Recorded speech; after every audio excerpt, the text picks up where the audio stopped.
Chapter 485. August 27th, 8 p.m. sharp. The broadcast in the Shengxiang Stadium started to guide the atmosphere. The audience cheered and cheered. Before the final match, there would be a battle between the third and fourth places to warm up the atmosphere. Young man, go for it. In order to get more money, there's no cheering today. Only a spur from Coach Yan. Yinjika sent a message on time. Spur.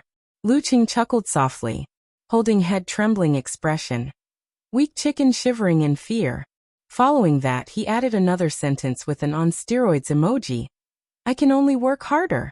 After a few words, he exited QQ and passed his unlocked phone to An Chaoyang. He bumped fists with An Chaoyang and reminded him repeatedly. Don't take photos until I'm about to enter the arena. When you post it, don't say anything unless you can. He had run out of excuses and reasons. He could only use An Chaoyang, who was relatively more reliable among the unreliable. Oh, okay. An Chaoyang nodded to show that he knew what to do. He didn't expect Lu Qing to have such a nagging side. After giving instructions on the live broadcast, Lu Qing saw Peng Liyun reach out his fist and bump it with himself. Peng Liyun smiled and said, Don't make a mistake. Make a mistake? Peng Liyun knows this phrase? Does he know that An Chaoyang and I always talk about him like this during his matches? Hearing this familiar phrase, Lu Qing was stunned for a moment. When he came back to his senses, he couldn't help but blush. And Chaoyang couldn't help but cough twice, as if he was caught talking behind someone's back. Caught in the act, haha. Lu Qing laughed dryly and replied, No. At this moment, Runli reached out her fist and looked at him with guilt. She confessed, It's my fault for spilling the beans. Haha, it's okay. Lu Qing said with a forced smile. With such a relaxed feeling, he turned around and walked along the aisle towards the arena. His steps were steady and his momentum was restrained. In the live broadcast post, the atmosphere was lively and cheerful. Do we still need to watch this match? When I wake up, I'm sure it will be news of Lu Qing taking down his opponent again. Okamoto's fan said exaggeratedly. A plumber eating mushrooms retorted out of habit. That's where you're wrong. Drinking cold beer, eating barbecue, and watching an exciting match that you're destined to win. Isn't that wonderful? This is what I call enjoyment. You two go squat in the corner. Don't ruin my Lu Cheng's character. Eternal nightfall. Yin Shaoling fiercely whistled and gave out red cards. However, her ally Brahmin didn't think so. Wagging tail proudly expression said, The snacks are ready. All that's left is the competition. While they were chatting excitedly, Lu Qing was the first to step into the arena. He stood on the left side of the referee and didn't unleash his aura. Instead, he quietly watched as Gusai walked over. This opponent was wearing a dark red monk robe. His figure was tall and sturdy and fat, like a shocking mountain of flesh. His skin was suffused with a dark golden luster, and there were many mystical aspects to him. His features were stretched to make him look small, and his expression wasn't as bitter as Waku's. Although his eyes were deep, there was a lack of insight and disgust. While Lu Qing was sizing up his opponent, Gusai was sizing him up as well. He felt that the young man on the arena was in high spirits. With a smile on his face, he was gentle and reserved, like an ordinary college student who posed no threat. However, he gave off the feeling that he was as still as a mountain as he stood there. It was as if the moment he exploded, he would be as terrifying as Mount Tai collapsing. Gusai's breathing became heavier, but quickly returned to normal. He slowly stepped onto the arena, and couldn't help but glance at the referee from the corner of his eye. This referee from Miluo, Wu Sheng, had a dark face and sparse slicked-back hair. His expression was stern and unsmiling, and he didn't respond to Gusai's glance. He was as calm as usual. He was equivalent to an experienced inhuman mighty one. Gusai retracted his gaze, and threw all distracting thoughts to the back of his mind. He stood opposite Lu Qing, about 10 meters apart. Glancing at the digital clock, Wu Sheng confirmed that it was about to reach 8:10. He raised his palm and gestured to his left and right. Then he swung his right hand down abruptly. His hoarse voice echoed throughout the arena. Begin! The third and fourth place match of the King of Youth tournament had officially begun. The muscles on Lu Cheng's thighs suddenly tightened around his trouser legs, revealing distinct lines and contours. At the same time, he swayed his waist and shifted his center of gravity forward, as though he was about to pounce, like a raging blizzard ready to explode. When Gusai instinctively made a leap to the right, he lifted his left leg and stomped forward. It was just a testing step. Snap. As thin cracks spread, Lu Qing stirred up a strong gust of wind and pounced to his left. With one leap, he covered a distance of about 10 meters, just in time to block his dodging opponent. Gusai took in a deep breath and suddenly lowered his body. His dark golden fats were clearly defined, transforming into shocking muscles. He planned to take Lu Cheng's incoming attack head-on with the heart reflection punch. At this moment, Lu Cheng's fascia suddenly twisted, his muscles swelled, and his footsteps corresponded to his movements. He forcibly changed his direction and broke through the air barrier with a bang, creating a close-range wind that blew directly at Gusai's face. Do Gang Northern Wind Howling. The strong wind caused Gusai's body to sway slightly. He instinctively closed his eyes, feeling as though a cold knife was scraping against his face. Dodging to the side, Lu Qing shifted his feet inward, twisted his knees and thighs, twisted his waist and back muscles, swung his arms, and threw a punch. Bam!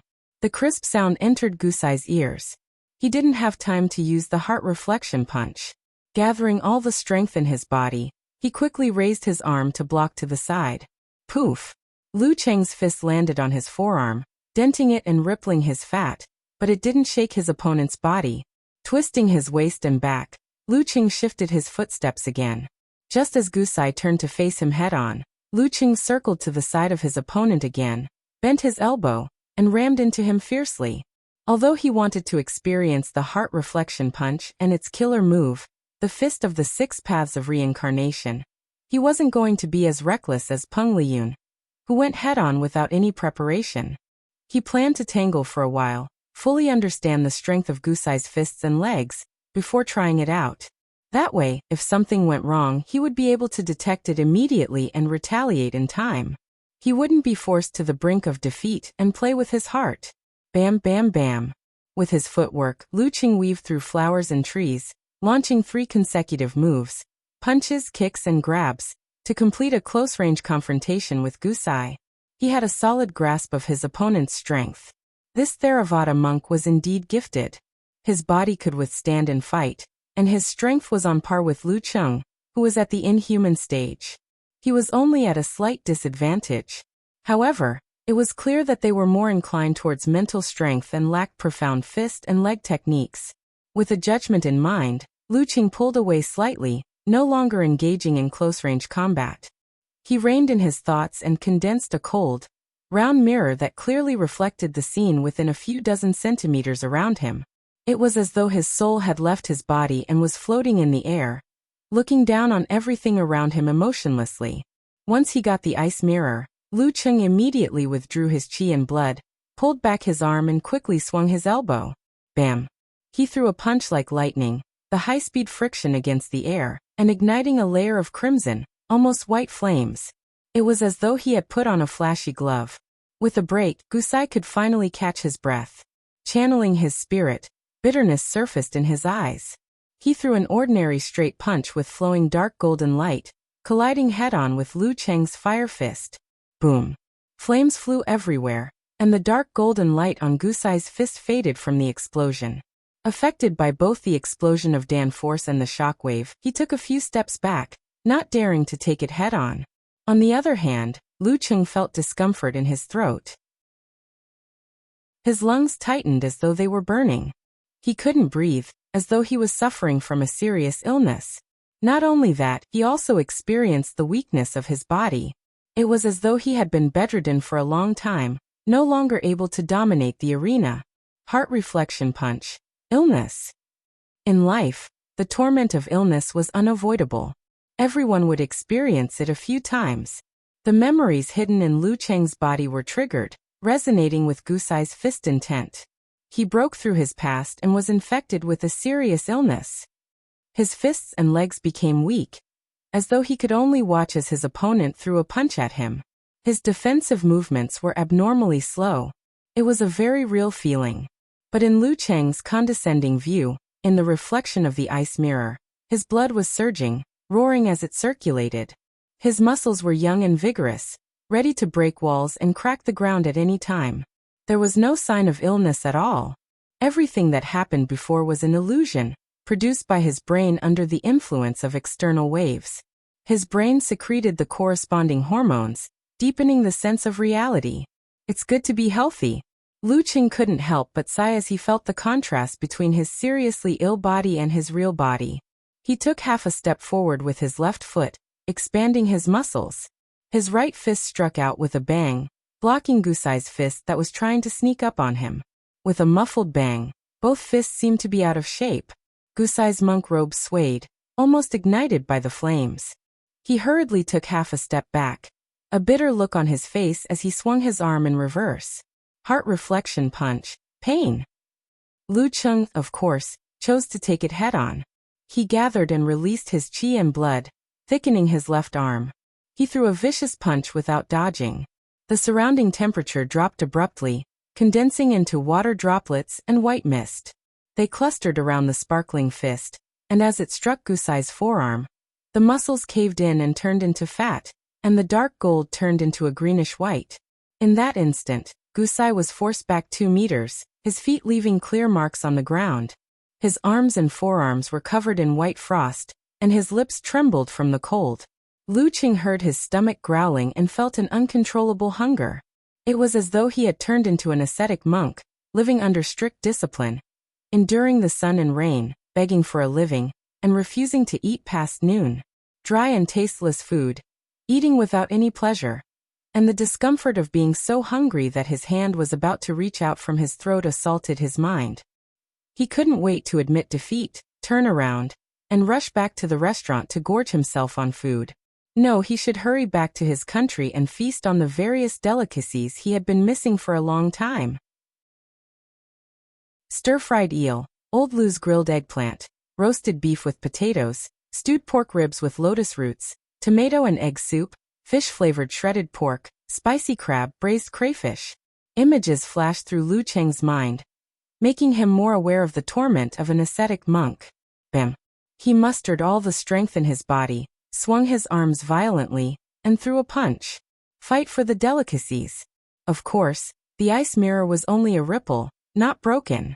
It clearly reflected the reality that he wasn't hungry. This allowed him to control his emotions and not be anxious or impatient. Bam! Gusai, who had just turned around and pounced, was forced back again. The ground cracked under his feet. Shock flashed through his mind. He couldn't believe that Lu Qing could unleash such ferocious strength in his hungry state. Food is the god of the people. Lu Qing swallowed, stretched his body, and chased after him. His muscles were defined and firm, as though he was a deity who had descended to earth. Again, he shouted to himself. With great interest, he swung out his right arm, turning his fist into a spear and thrusting it at Gusai's throat. The Emperor Yen force contained in it ignited the surrounding air, causing it to contract inward like a ball of fire. Gusai's eyes blazed with white light. He didn't dare to hold back or test his strength anymore. He hurriedly channeled his spirit, and burst forth with the 5 skandhas light in his eyes. He stepped forward, swung his arm, and charged forward silently. 6 paths of reincarnation punch, hungry ghost sect. He wanted to use his unrestrained greed to secretly influence his opponent's mind. He wanted Lu Qing to become more and more impatient as the fight went on. The more he fought, the more he would neglect other issues and only have the impulse to take him down in one go. This was an extremely difficult fist force to detect. The victim was usually unaware of it. By the time they realized it and tried to suppress it, it was already too late. They were already on the brink of failure, or had already failed. That was why Gusai used it as a prelude. Boom! The ball of fire exploded, the flames rolling. The monk robe on Gusai's arm was shredded inch by inch. Cracks appeared on the dark golden luster. His other palm was spread out in front of his face as he staggered backwards to neutralize the impact of the Emperor Yen force. In terms of power alone, no one would dare to be ranked in the top 3 if this core force of the fire sect was ranked 4th. Ripples appeared on Lu Qing's ice mirror. The crystalline layer seemed to be about to crack, but it also revealed the spy who had infiltrated it. Prepared and suppressed, The fist will of the Hungry Ghost sect was detected just like that. That's pretty amazing. Turning water into ice and calming his mind, Lu Qing suppressed his impatience and cut off his greed. His punches and kicks were well behaved, showing no flaws. He fought steadily. Gusai was secretly surprised. He added 2 more rounds of Hungry Ghost sect, but it still didn't affect his opponent. He had no choice but to change the fist force in his eyes. Calm and unperturbed, he took a deep breath, arched his back slightly, raised his arm high, and swung his fist down. It seemed fast and fierce, but it didn't stir up any wind. Lu Qing lowered his waist and raised his right arm, which was across his lower abdomen, and struck out in the opposite direction. It collided with his opponent's fist in midair, creating a reverberating sound. His emotions fell and returned to calmness. All of a sudden, the battle was meaningless. The competition was meaningless, and defeating his opponent was even more meaningless. Why am I standing here? Who am I? Where did I come from? Where am I going? At this very moment, Lu Qing seemed to have entered the sage hour. He was no longer interested in worldly matters. He was pondering about philosophical questions about the world and himself. His interest in Gusai's elbow was waning. 6 paths of reincarnation punch, path of the Deva. This could help one overcome desires, eliminate emotions, and distance oneself from the hell of the heart. When used in battle, it could neutralize the opponent's fighting spirit and reduce the secretion of the corresponding hormones. It would make the opponent lazy and not want to defend.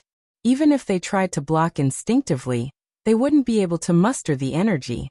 The 6 paths of reincarnation had their own mysteries. However, this state had the same effect as the ice mirror. Both were designed to subdue one's emotions and prevent interference. Lu Qing quickly adapted to it. The lake in his heart perfectly reflected his own situation. With the cold and merciless will of the heavens, he began to drive the operation of his physical body. Hormones were secreted and his muscles swelled. Lu Qing twisted his waist and swung his arm, pushing out his left hand. His palm was empty as it held Gusai's elbow. Flames quickly gathered and were about to explode. Gusai hurriedly retracted his elbow to avoid the explosion. He felt as if his opponent was like a god or an immortal. Under the 6 paths of reincarnation, he didn't react at all. The light in his eyes turned red. His mental corruption transformed into force. Lifting his waist, he tightened his legs and did a low kick. When Lu Qing swung his leg to block, he clenched his fist and struck horizontally like a hammer. Bam! Lu Qing raised his arm to block. The fighting spirit in his heart surged. His blood flowed faster, stimulating his muscles and activating his fascia. The desire for violence filled his entire body, causing his eyes to turn slightly red. 6 paths of reincarnation punch, path of Azura. The ice mirror cracked, and the ripples almost turned into waves. Lu Qing barely managed to hold on. He was pleasantly surprised to see that his chi and blood had become more active under the influence of the fist force of Azura path. The hidden strength in his muscles had been activated. It was similar to the state when he used the fighting formula, but not as exaggerated. This isn't bad. Lu Qing got to know his body from a different perspective. He grasped the subtle changes in his muscles, fascia, organs, and spirit under the influence of bloodlust and desire for violence. For example, the accelerated metabolism at the cellular level. There were pros and cons, but they were all worth studying. After digesting this time's harvest, the effects of his fighting formula would increase by at least 20%. Haha, taking it easy and experiencing the 6 paths of reincarnation punch was the right choice. Lu Qing's muscles swelled and his body stretched. He transformed into a giant. Taking a step forward, he shook his arm and swung it down from above. Gusai's feet sank into the ground, his fat jiggling. Bam, bam, bam, bam, bam. Taking advantage of the influence of the path of Azura, he attacked continuously as if he had taken a stimulant pill. Gusai was frustrated and almost lost. Throughout the process, Gusai didn't see any sign of Lu Qing losing his rationality. What a monster! Does the 6 paths of reincarnation punch have no effect on him? Or is it because I haven't mastered it? Deep doubts rose in Gusai's heart. He had doubts about the world, about life, and about himself. He almost had the urge to throw everything away. Fortunately, he had some success with the 16 insights. He checked his thoughts and calmed his emotions. His eyes glowed with the colors of the mortal world. Bam! Gusai's fat jiggled again, turning into muscles. He spread one arm and clenched his fist, ready for a punch. 6 paths of reincarnation punch. Path of man. At that moment, a violent force suddenly surged into his body. Stimulated his spirit soared. This. Gusai glanced at the referee Wuxia from the corner of his eye. He was still expressionless, solemn, and didn't even look at him. However, his left arm was lowered at some point, facing him. An almost imperceptible flash of dark blue flashed across it. They've really communicated. Is this the critical moment? With a quick thought, Gusai ignored this matter. Using his unprecedentedly good condition, he pushed the will of the human world to its limits. After his attack was blocked by Lu Cheng's flaming fist, he channeled his force into it and rotated naturally, turning the human world into hell. Once one's emotions reached an extreme, living beings would suffer unbearable torment. Hell didn't exist anywhere, only the human heart. One thought of man-hell. This was the highest secret of the 6 paths of reincarnation punch. The 6 paths of reincarnation punch that even Wako hadn't mastered yet.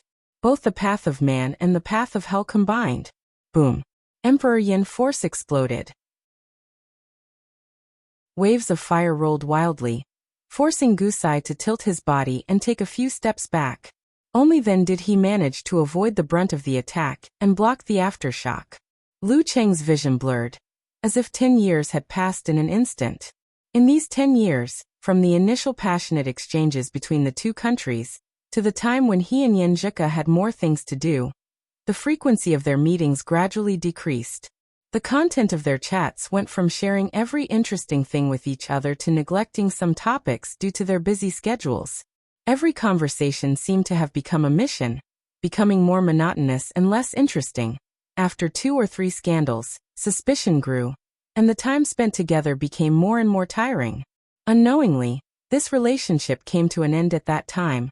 He even felt a sense of relief 10 years later. He, who already had another partner, returned to school to participate in the celebration. When he returned to the bridge at night, he suddenly saw a familiar figure. She was wearing an intellectual white shirt and an elegant knee-length skirt. She stood there, gazing at the Weishui Lake. Her face was still beautiful, but there was a hint of maturity in it. "Are you all right?" After a moment of silence, he took the initiative to greet her. "Pretty good." Yanzhika nodded with a smile. Without stopping, she brushed past him. When she was about to leave, she turned her back to him and said with a half-smile, half-sigh, "When you confessed, you said you would wait for me forever." The feelings buried deep in his heart for many years burst forth, setting off an unimaginable storm. He wanted to turn around and salvage the situation, but when he saw the wedding ring on his finger, he forced himself to hold back. The slender and beautiful figure gradually disappeared into the distance. His heart was emptied, filled with intense regret. Every time he thought about it, he felt as if he had lost himself. When he heard that she had walked into the hall of marriage and sat by the riverside for an entire night, so many youthful things had gone down the drain. At this moment, seeing that his enemy was finally in a daze, Gusai rushed over and swung his arm, ready to throw a punch.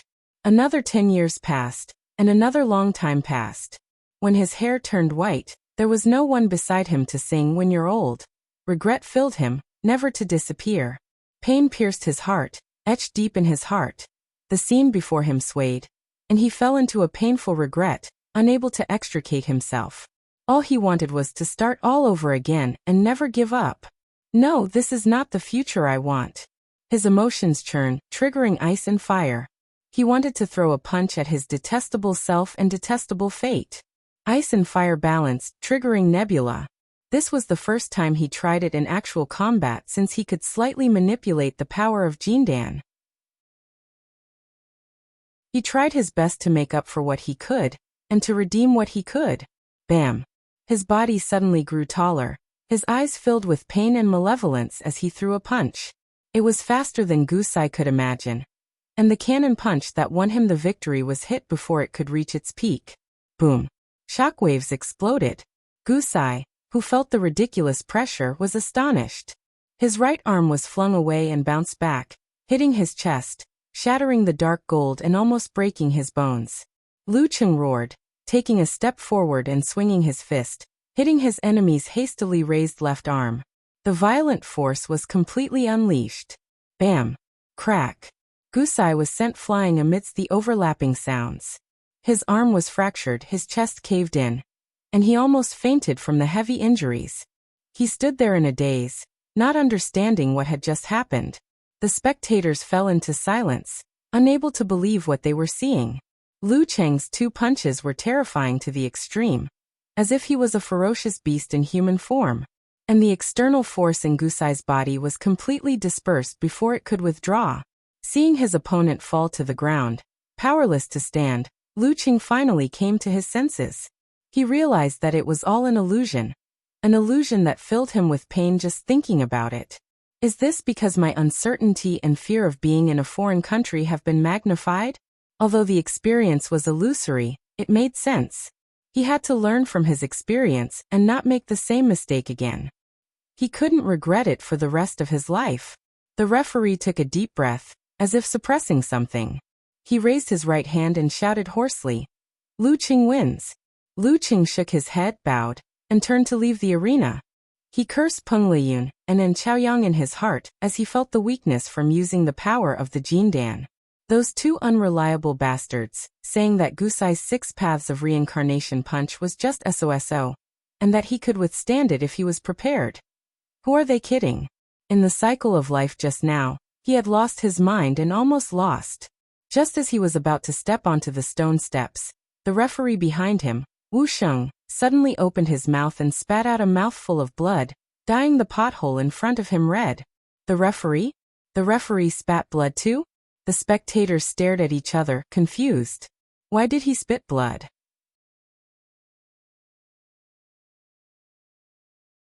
Chapter 486.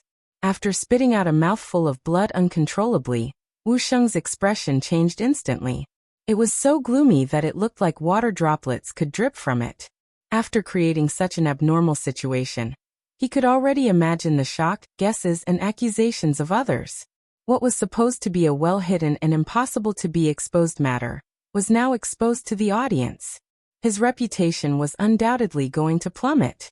Gusai's eyes were filled with confusion, reflecting the crimson spray from the referee. He felt that everything was so illusory, as though he was possessed by the extraterrestrial demon, and had participated in such a farce. What was even more unacceptable was that he still lost. He was caught off guard and lost without any temper. At the very last moment, Lu Cheng actually unleashed a power that was even more terrifying than the fighting formula. Haha, he suddenly felt like laughing. Laughing at the vanity, laughing at the desire, laughing at everything in the world, and laughing at his own greed. Not good. Is Gusai out of his mind? Seeing the changes in the fat monk's expression clearly displayed on the big screen, the audience was shocked after their initial confusion. They suspected that Gusai had been beaten silly and had broken down. Waka's brows furrowed slightly. With a few steps, he was already on the stage. Clenching his right fist, he punched the back of Gusai's head, knocking him unconscious. Half carrying and half carrying, he was sent to the emergency room. He didn't look like he had realized the falsehood of his body, mind, and world, and thus developed feelings of disgust and abandonment. Instead, he looked like he had gone to the extreme and was blinded by the extraterrestrial demon. He had to be stopped decisively, otherwise he would really go crazy. Looking at the crowd and everything that happened, the Shengxiang team leader's face gradually turned pale, as though he was seriously ill and injured. Now that things had developed to this stage, he could already see his end and imagine the punishment he would receive. It was as though a tragedy was about to unfold. You can't even win against Lu Cheng with the help of the referee. Gusai, you piece of trash, piece of trash. It doesn't matter if you're a piece of trash, but you're implicating me. What's wrong, Fatty 4? In the live thread, Eternal Nightfall, Yin Xiaoling sent an emoji. I don't watch many matches, but you can't lie to me. Since when did the referee get injured? I suspect that I'm watching a fake match. Unparalleled Dragon King gave the same reaction. Pig Riding Knight wiped off his cold sweat and said, yeah. Although the referees would occasionally suffer a certain amount of backlash in order to prevent fatal collisions between the two parties, but it wouldn't be to the extent of vomiting blood. What the F***ck is going on? As the saying goes, there must be something behind the scenes. Of course, mighty fighters of the fourth pin of the same level would be of the mighty ones of the seniors. Of mighty of the mighty of the mighty of the mighty, of mighty of to be of the mighty one, like that, of mighty of the of PTO. LOI. To be, as expected. To be a bee like. Invincible Punch replied. Could it be that the referee was already injured, and was affected by the shockwave and fire of Emperor Yen force, and finally couldn't suppress it anymore?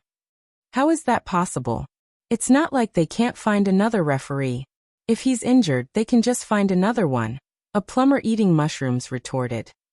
Within human control? How can they not know if he's injured or not? There must be some dirty-ass deal. Okamoto's fan used Beethoven's face as an emoji. At this moment, Unparalleled Dragon King, who had been silent for a while, said, I just checked the referee's information. I found out that his mutated ability is very interesting. It's called resonance. Every time his opponent collides with him, he will feel the impact. In other words, he will suffer a certain percentage of the backlash.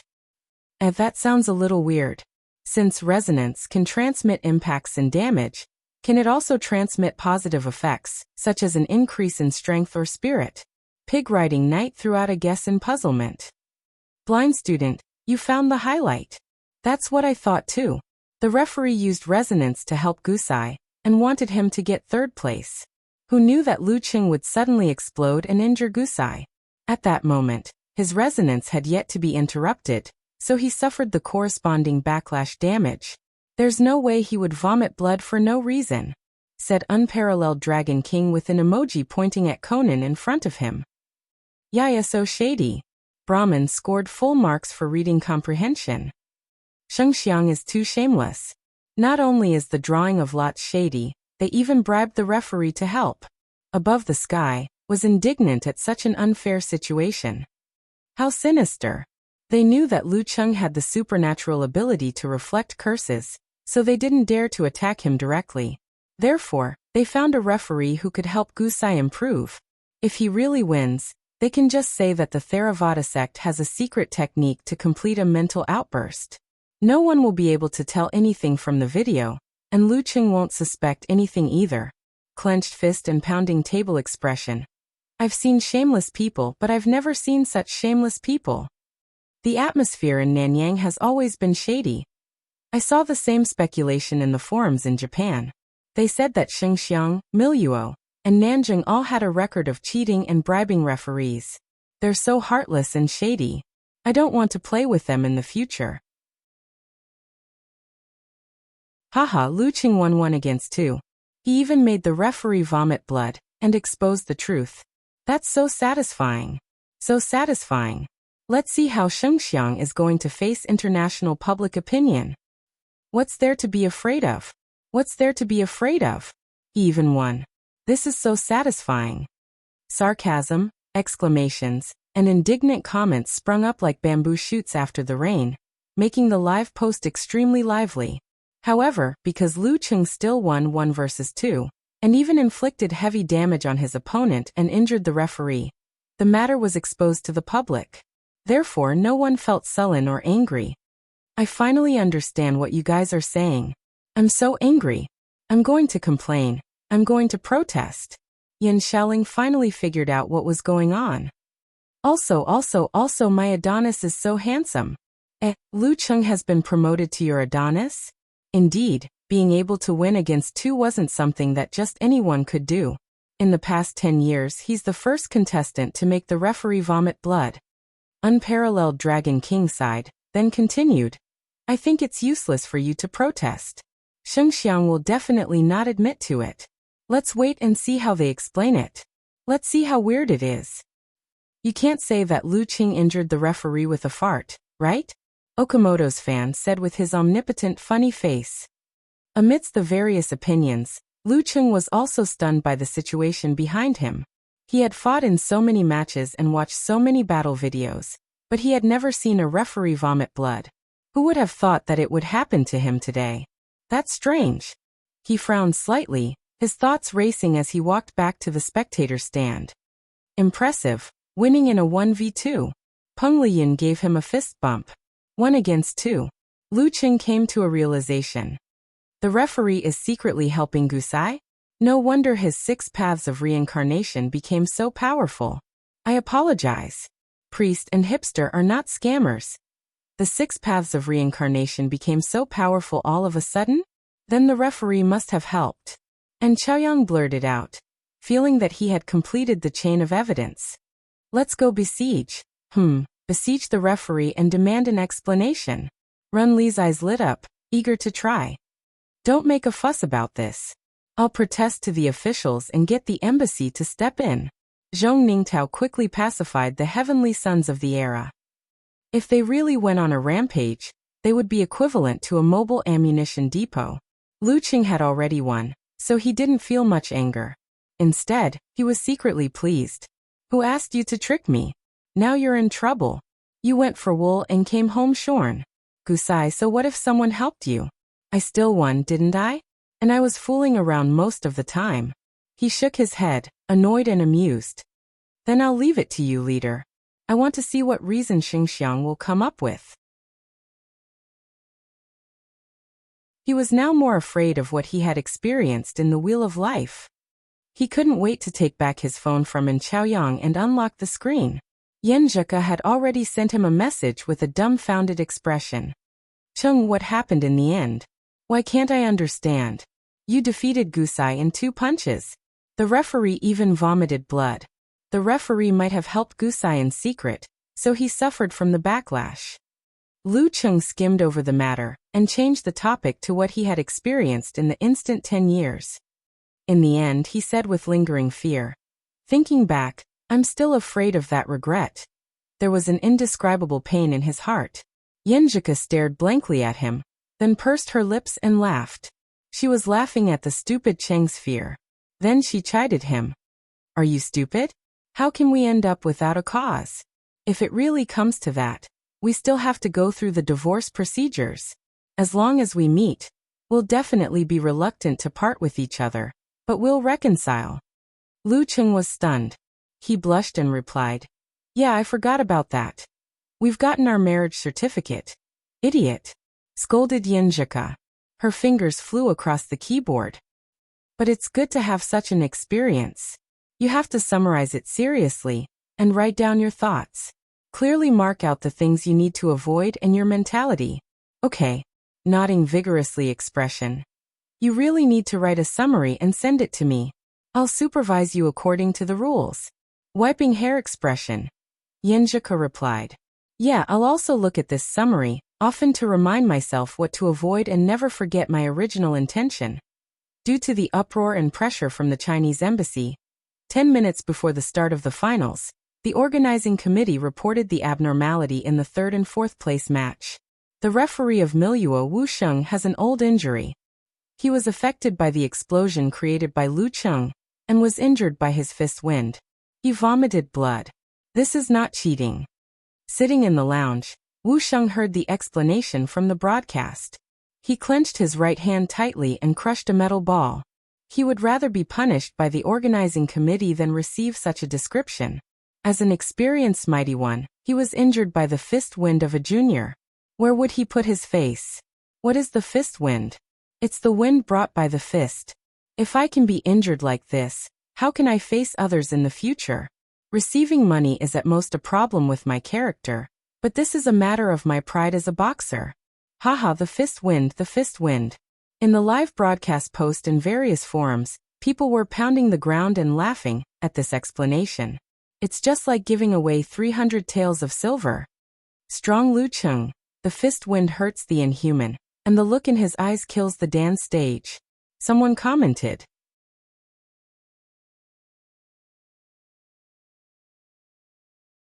Chapter 487. Fist wind, fist wind, fist wind. Hearing the announcement, Lu Qing almost punched the wall and laughed out loud. He praised the committee for being so blind and thick-skinned. When I go out in the future, I can add a sentence. Hurt by a scratch, die by a touch, can hit an inhuman from a distance. How cool, how strong, how tough. After sharing the news with Yenjika, he looked at Peng Liyun, who had just stopped laughing. Priest, it's about time to go out. Only a few minutes left. Less than 4 minutes to the start of the finals.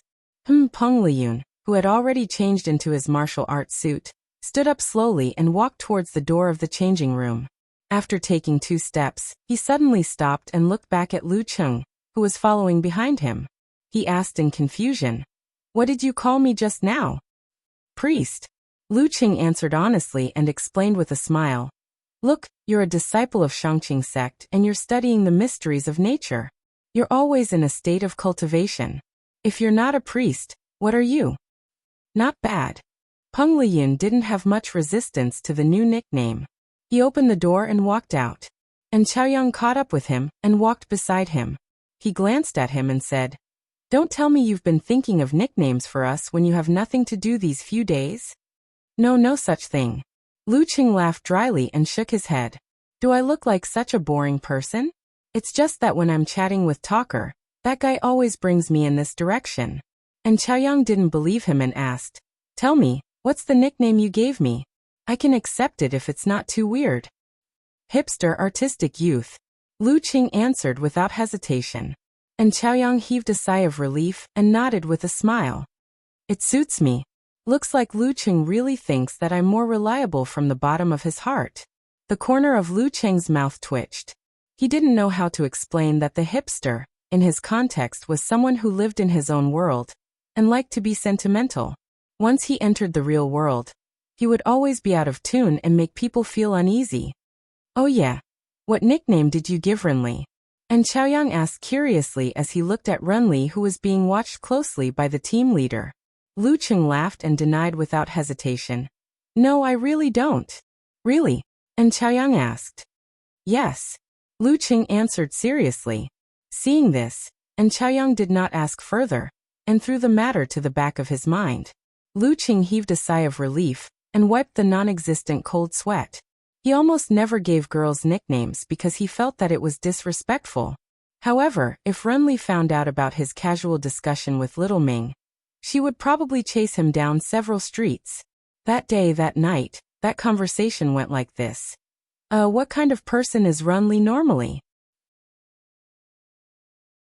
Kai Zongming had always been curious about beautiful girls, but he only looked at them from afar and never got close. Late stage of having a bad sense of direction, moderate face blindness, very confident in everything and dares to do it. He likes to argue with people on the internet, and has a tendency to do so in real life as well. He's very happy to cause trouble. Lu Qing described truthfully. Small stature, big eyes, and likes to cause trouble. Isn't this a chihuahua? Xiaoming's imagination was quite rich. Lu Qing was stunned for a moment, and almost burst out laughing. He immediately took a screenshot and said, "Tell me, if I show this to Renli, how many days do you think you can live?" "You make it sound like I was the one who said all those things." Kai Zongming replied disdainfully.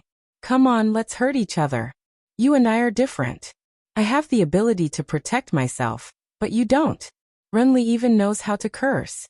"First bow, second bow, third bow, family member returns the bow," said Lu Qing, shaking body smile. "I'm on my knees."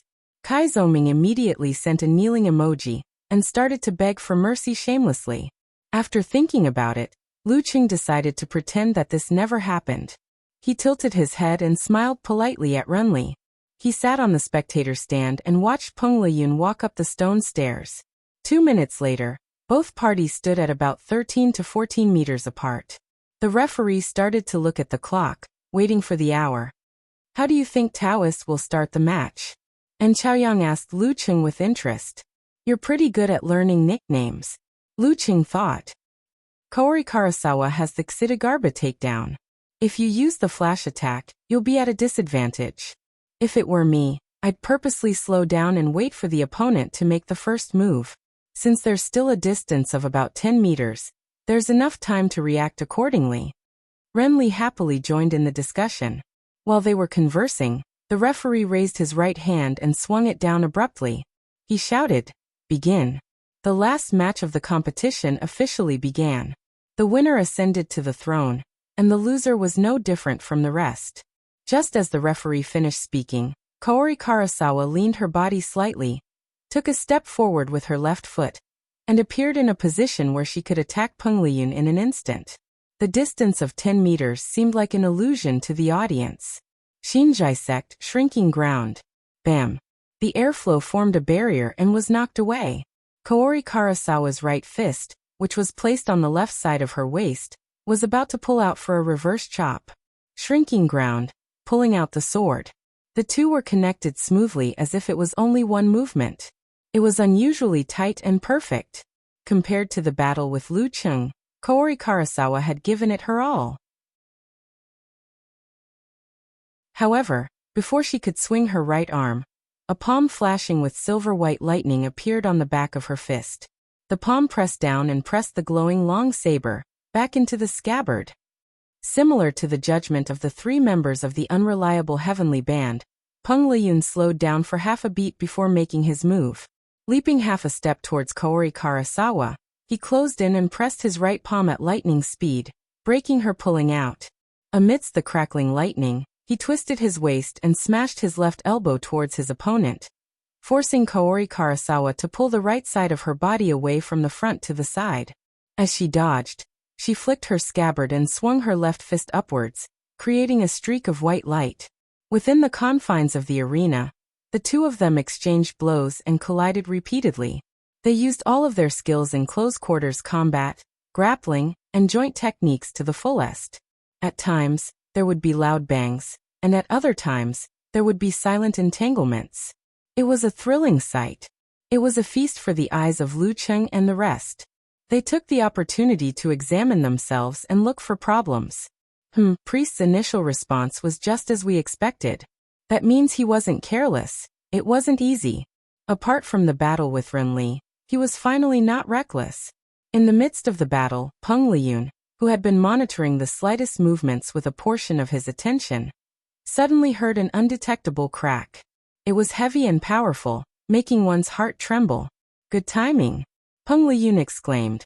Just as Kaori Karasawa was about to pull back her arms, he clapped his palms together, causing a clap of thunder on the ground.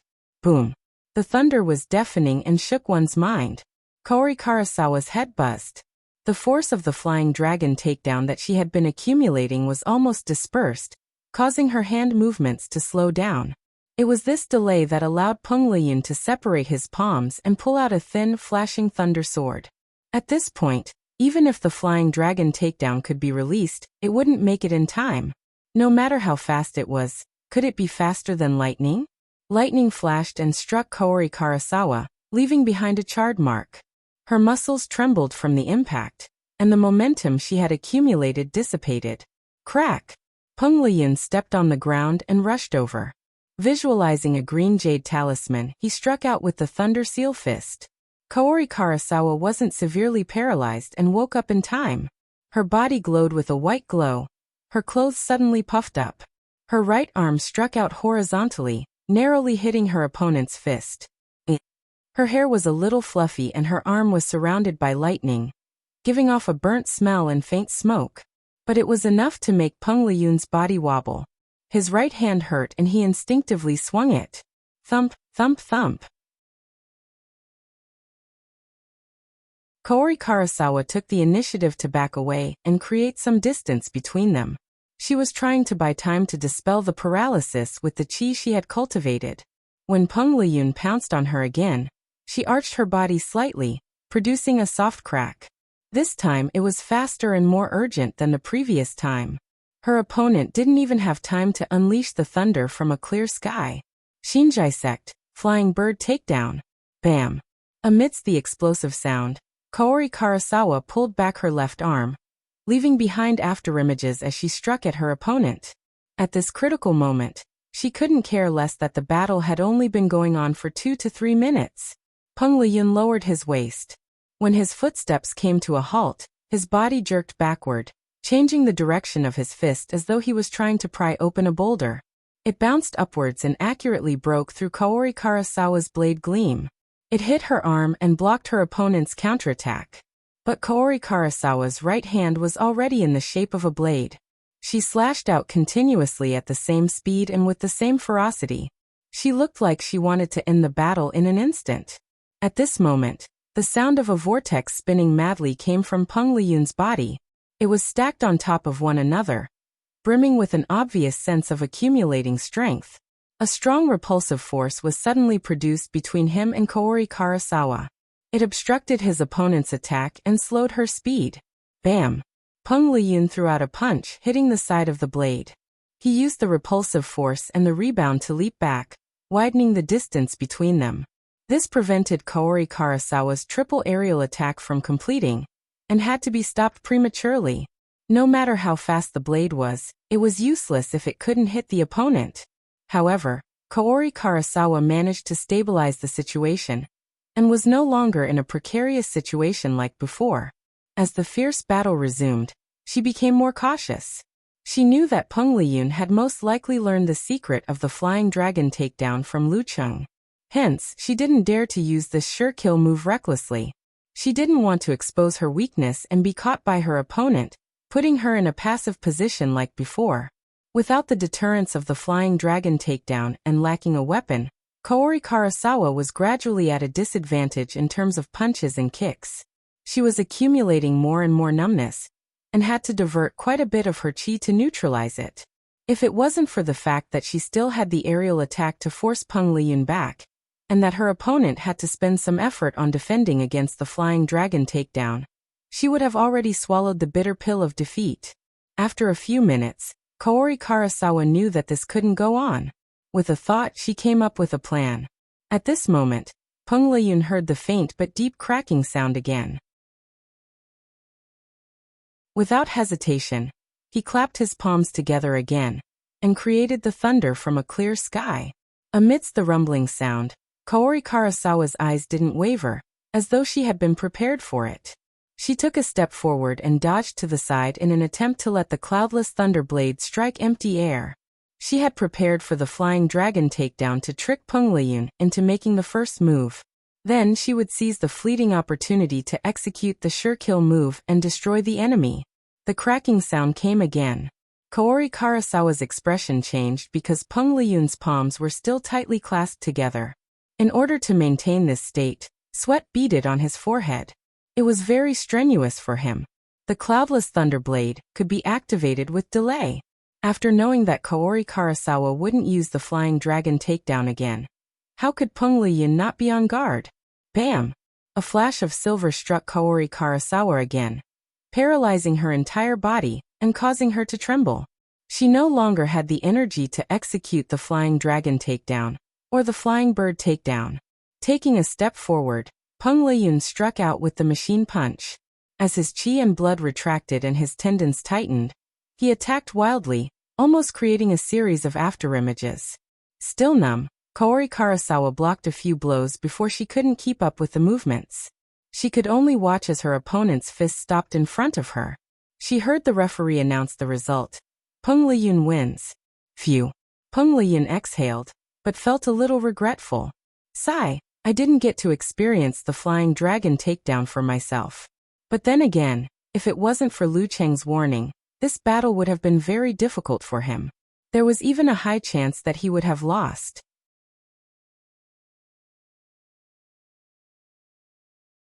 Chapter 488. Peng Liyun wins. With the referee's announcement, the multi-day King of Youth tournament finally came to an end. Only the reverberating cheers made the ending of the story even more moving. Kaori Karasawa channeled her chi throughout her body. Her body glowed, and her muscles trembled slightly. She slowly walked down the arena, her slender figure looking slightly lonely. In this match, she was completely passive. Although the battle was intense for a long time, she didn't pose much of a threat to Peng Liyun. Her flying dragon takedown, which she relied on the most, had become her weakness. It was exploited and targeted by her opponent, which was one of the main reasons for her loss. Thinking about that, Kaori Karasawa recalled the battle between Peng Liyun and Ren Li. They didn't use their sure kill move in the first half of the match. It wasn't because they didn't have the ability, but because they didn't dare to. Once their build-up was interrupted, or the sure kill move failed to hit the enemy, it would expose their flaws and give their opponent a good chance. Am I relying too much on Flying Dragon takedown? Kaori Karasawa looked at the silent Japanese delegation, a thought suddenly forming in her mind. Ever since she mastered Flying Dragon takedown, no matter what kind of opponent she faced, she could make them fear and avoid her. She never thought that she would one day lose to this ultimate move. No matter how strong it is, I should only use it at the most appropriate time. The most appropriate time. Kaori Karasawa pondered. She began to reflect on her past experiences and lessons learned. Pungkuan, I will do my best to catch up to you. I look forward to our next battle soon. When that time comes, I will bring my Fugumaru. After a round of congratulations and award ceremony, Lu Cheng, Peng Liyun, and the rest returned to the hotel. In the lobby, the leader, Zhong Ningtao, clapped his hands and said with a smile, "Congratulations on completing the mission. Congratulations to all of you for exceeding the quota. As for the reward, it will be handled by us and will be transferred to your account within 5 working days. Have a good rest tonight. Tomorrow's flight is at 5 p.m. Would you like to take a stroll around Fulua, or go directly to the airport's duty-free shop?" "I'm fine with either," and Chaoyang answered casually. Peng Liyun also had the same attitude. Renli, on the other hand, was lost in thought. Lu Qing glanced at his phone and suggested, "Let's shop in Fulua. There are some things you can't buy in the duty-free shop." Fortunately, with Coach Yan's reminder, she finally remembered that she was going abroad. How could she not bring some gifts for her parents and grandpa? After an intense discussion, the list had been made. She even flipped through the strategy guide to decide where to buy the gifts. Of course, his wife also needed a gift. "Alright, let's go to Fulua then. We should have some time to go to the duty-free shop when we arrive at the airport." Zhong Ningtao made a quick decision. Without mentioning the matter of shopping, the few of them successfully caught the plane and arrived at Huahai at night. As they waved goodbye to each other, Lu Qing noticed that Renli was using WeChat to contact the person who was going to pick her up. "Taoist, hipster, you guys should have given me nicknames, right? What is it?" Generally speaking, all nicknames were equal. There was no reason that only he could give others a name. Hearing this question, Peng Liyun and Chaoyang and Renli looked at each other and shook their heads. "No. Really?" Lu Qing asked again in doubt. "Really?" The three of them nodded vigorously. "Alright, you guys are really good kids." Lu Qing looked at the time and said goodbye to his friends who didn't rely on the Heavenly Score group. Then he left the airport and headed to a 5-star hotel opened by the Ice God sect in Huahai. After the second day of training, he took the high-speed rail to Mosheng to visit his master and receive some advice. In the afternoon, he left Shangao Airport and flew back to Xing Province. After a long journey, he finally stood at the door of his house. It was already 7 o'clock in the evening. "Hey, where are my mom and dad?" After opening the door and entering the house, he only saw his cousin Qi Yunfei. She had remedial classes during the summer and would live here before school started. In other words, he would have to sleep on the sofa for a few more days. Chen Xiaoxiao had officially started her 3rd year of junior high school and did not follow her sister to fool around. Qi Yunfei rested her elbows on the armrest of the sofa and looked at her cousin with a smile. "I said that someone in the community is in trouble, so I'm going to help. You can eat first. The food is not cold yet. Also, I brought you fried dumplings. It's a big bag. Hey, do you still remember your brother?" Lu Qing put down his backpack and sat at the table. He opened the bag and immediately smelled the rich aroma of saliva. Different from other places, there were only 2 ways to eat dumplings in Xiaoshan. One was steaming and the other was frying. The former could highlight the flavor of the flour and was quite chewy. The latter was to soak the dumplings in oil and fry them until they were golden. Different from fried dumplings and fried dumplings, people could not stop eating. Qi Yunfei left the sofa and sat on the opposite side of the table. She rested her chin on one hand and stared blankly at Lu Qing eating the fried dumplings one by one. In less than 5 minutes, 40 dumplings were gone. Moreover, he had not had enough. He got up and took out the soup bowl, filled it to the tip and swept away the delicious dishes. Brother Lu Cheng, you can eat.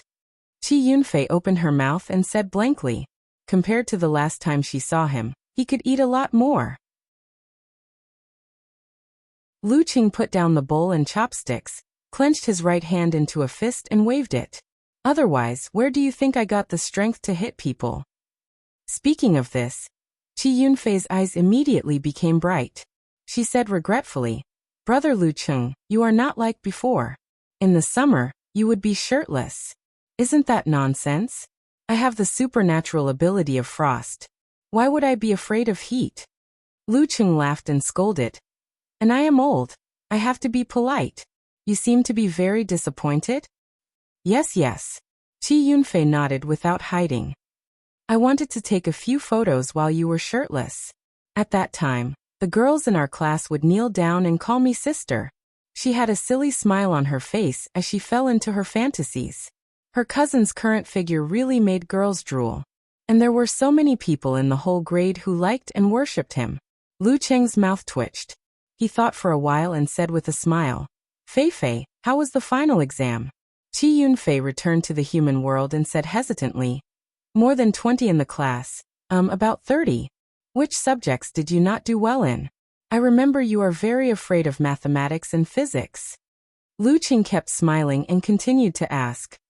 Mathematics. I didn't pass mathematics. Oh, Brother Lu Cheng, why are you asking this? Qi Yunfei was uncomfortable. As a student with bad grades, she hated this kind of topic the most. I care about you.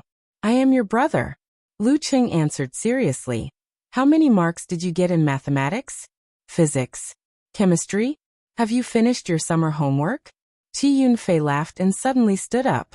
She rushed to the bedroom and answered in a charming voice. Brother Lu Cheng, I remember something to do. Let's talk later. Clang. She closed the door and stomped her foot angrily. Brother Lu Cheng, can't we have a good chat? Lu Cheng leisurely picked up his chopsticks and continued to devour the food. Little guy, you want to take photos of me? Don't you know what a topic terminator is? When he was full, he took a photo of the sofa and sent it to Yen Zheka, crying that he had to be the director for a few more days. Lu Jisheng and Qi Feng finally came back. Mom, whose family is in trouble? Lu Cheng asked casually. Ding Lauer's family. His son had a car accident. His family is in a mess. Qi Feng sighed. He is in his early 30s. How could he die so quickly? Really? Alas. Lu Jisheng sighed and then sighed. Unexpected things happen. Cheng, be careful when you walk next time. Don't always look down and play with your phone. Car accident? Even if it was a 10-wheeled truck, I might not be hurt. Lu Cheng secretly complained. But in his mind, the appearance of the Ding family's son appeared. He was 10 years older than Wang Su and loved to read novels. When he was in junior high school, he would read some books from him from time to time. He was not married and had just recently gone on a blind date. Who knew that he would die just like that? Life is so fragile. I have to enjoy the present for outsiders. Such emotions quickly disappeared. Lu Cheng changed the topic and talked with his parents about his first experience abroad. He also gave them gifts, including one for Qi Yunfei. He went to bed on time and woke up on time. After a round of training, he felt that his transformation would be complete in 2 days. After breakfast, Lu Cheng took a taxi to Yingjin Building in Pingle District. He arranged to meet with Wu Qinggui to confirm the bonus according to the contract clause. There would be corresponding rewards for winning the national competition and the King of Youth League, as well as entering the Inhuman stage. This time, Wu Qinggui went directly to the entrance of the building. He smiled like a flower and asked, You don't seem to like shopping? When I'm with my wife, I will shop. Lu Cheng smiled and shook his head answering, Not really. I shop online a lot these days. No wonder you haven't seen our newly opened direct sale stores. The martial arts shoes we specially designed for you are selling very well, and have helped us to open up the market in the province. You don't know how popular you are in the province. No, not only the province. Especially the young people. All of them want Lu Cheng's shoes. Even the promotional posters you took were snatched by people. Is it that bad? Lu Qing blurted out. Wu Qinggui laughed and said, "It's more bad than you think. It's mainly because you don't have any business activities. Everyone's passion is accumulated on this." While talking, they entered Wu Qinggui's office. When the door was closed, the thin and capable middle-aged man took out a check and pushed it to Lu Qing. This was the first time Lu Qing saw a check. He glanced at it and counted the zeros. 1 million? This was much more than the bonus according to the contract clause. You deserve it. Wu Qinggui smiled brightly, as if he didn't want to abide by the contract.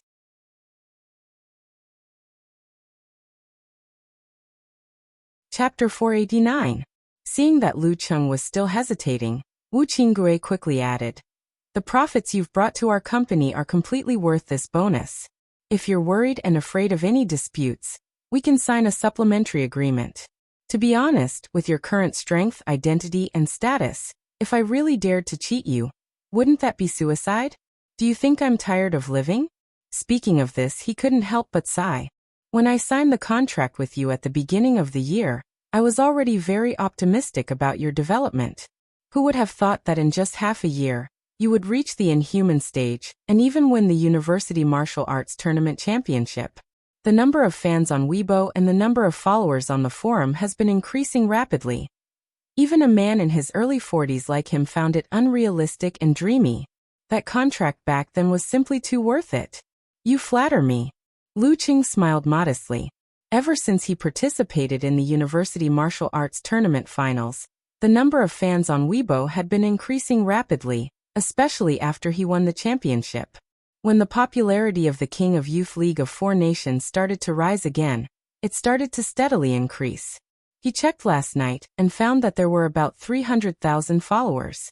Excluding those who came to watch the show in the early stages and those who came because of his senior sister, Mo Jingting, and the others, the total number was definitely not small. After all, he had never bought any fans, so it was all real. And the number of followers on the forum had also increased by more than 40,000, gradually growing from a deserted forum to a lively one. Compared to the situation in February and March last year, when only Yin Shaoling and Brahmin were supporting the forum, it was really a pity. At that time, even he didn't expect the situation today, especially after only 18 or 19 months. However, the number of fans didn't matter to him at his current level. Strength itself represented a lot. Dragon King and Warrior Sage might not even post a status or interact with their fans once in a few months, but their status and hidden power in Jianghu wouldn't decrease at all. While thinking, Lu Qing asked Wu Qinggui to draft a simple supplementary agreement out of caution. After taking a picture and showing it to his senior sister, Shi Yuejian, he signed it without hesitation and put away the check. As for how to use the check, he wasn't a country bumpkin to ask. "I don't understand, but that doesn't mean that I don't know how to search. It doesn't mean that my wife doesn't know." Throughout the whole process, both of them tacitly did not mention the extension of the contract. After all, there was still 1 year and 4 months to go. It was unknown how far Lu Qing could go and how much he was worth. Wu Qinggui now had a headache no matter how much he offered. Moreover, he would be suspected of binding Lu Qing. It was better to build a good relationship with him and talk about it when the contract expired. At that time, under the condition that the conditions were not too different, Lu Qing would definitely do better to be familiar with him. Combining what he had seen and heard, he could make a preliminary judgment that the other party was a person who valued friendship. After signing the agreement and taking the promotional photos, it was almost noon. Wu Qinggui looked at his watch and smiled warmly. "Let's have lunch together. I'll call Chairman Wei and that girl Wu Ting. She keeps saying that she wants to see Sir Lu, sure." Lu Qing agreed readily. He didn't like to socialize, but they were in a cooperative relationship, and they had a friendship outside of work, so it wouldn't be awkward or boring to have a meal together.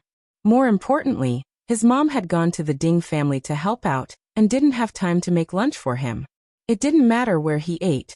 Just as they were taking the elevator to the underground parking lot, Lu Cheng's phone suddenly rang. It was from Director Xing Chenggu. "Hello Lu. Are you back in Xioshan?" Xing Chenggu laughed heartily. "If you're free, come over for a meal one of these days." I haven't congratulated you on getting third place in the King of Youth League. Haha, sure. Actually, even if Uncle Xing didn't ask, I would have come over anyway. Lu Qing answered without hesitation. Uncle Xing? Wu Qinggui read these 3 words and suddenly remembered why the voice on the phone sounded so familiar. He lowered his voice and said, Director Xing? Lu Qing nodded as he spoke. Why don't we invite him over? He and Chairman Wei are old friends. Wu Qinggui's smile widened as he suggested this. The deputy director of the police station was someone he was very willing to befriend. If there was any trouble, this person could solve a lot of problems. Let me ask. Lu Qing answered in a low voice and turned to Xing Chenggu to mention the matter. Sure. I was just worried about the food in the agency cafeteria. Haha, Old Wei and I often talk about you. Xing Chenggu laughed heartily. How could he not know that Wei Renjie and Lu Cheng had some sort of relationship? After 20 minutes, they met at La Sui Villa. When Xing Chenggu saw Lu Cheng, he reached out and patted him on the shoulder. Lu, I've known you for less than 2 years, right?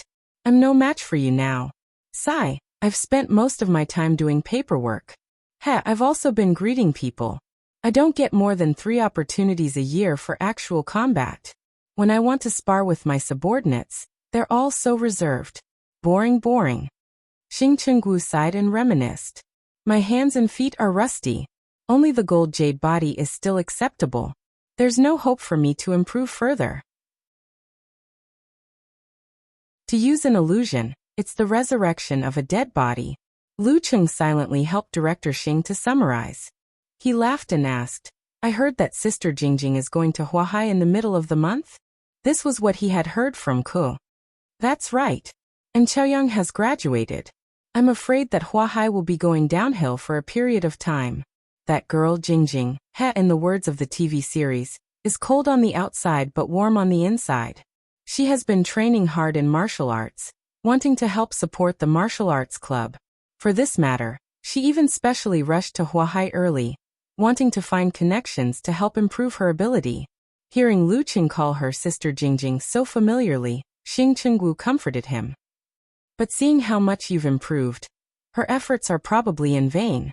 After chatting for a while, Wu Qinggui took his daughter, Wu Ting, over. With her lively personality, she quickly became the center of attention at the dinner table. She kept calling him Sir Lu. It was not until this time that Lu Qing found out that she and his cousin Qi Yunfei were classmates. They were just nodding acquaintances. When they found out that they knew each other, they quickly became best friends. The effect of a troublemaker plus a troublemaker was self-evident. Wu Ting even confessed that she had encouraged Qi Yunfei to ask him to help teach them swimming. She wanted to see the abs of a master. Unfortunately, she was heartlessly rejected by him at the beginning of July. There was not much business at the dinner. It just deepened the friendship between the parties. In the next 2 days, Lu Qing visited his grandparents, went to Ningxue to visit his grandparents and little aunt, and visited his father-in-law who was alone at home. He gave him the game he mentioned before. The busy days passed quickly. At noon on August 31st, Lu Qing packed his luggage and stepped on the high-speed train back to Songcheng. Although he had only left school for 2 months, he felt like he had experienced a whole year. That was the joys and sorrows of leaving and reuniting. Songcheng University, Weishui Lake, the martial arts club, and the brightly colored teaching building that he hadn't seen in a long time came into Lu Cheng's sight through the car window in the evening glow. However, that delicate and beautiful figure was nowhere to be seen. Quietly watching these passing by, Lu Cheng got off the school bus and walked alone on the pedestrian street. He walked through the familiar road that he knew what shops were in front of him with his eyes closed. But his state of mind was completely different from before. Dormitory 302, Unit 2, Block 7.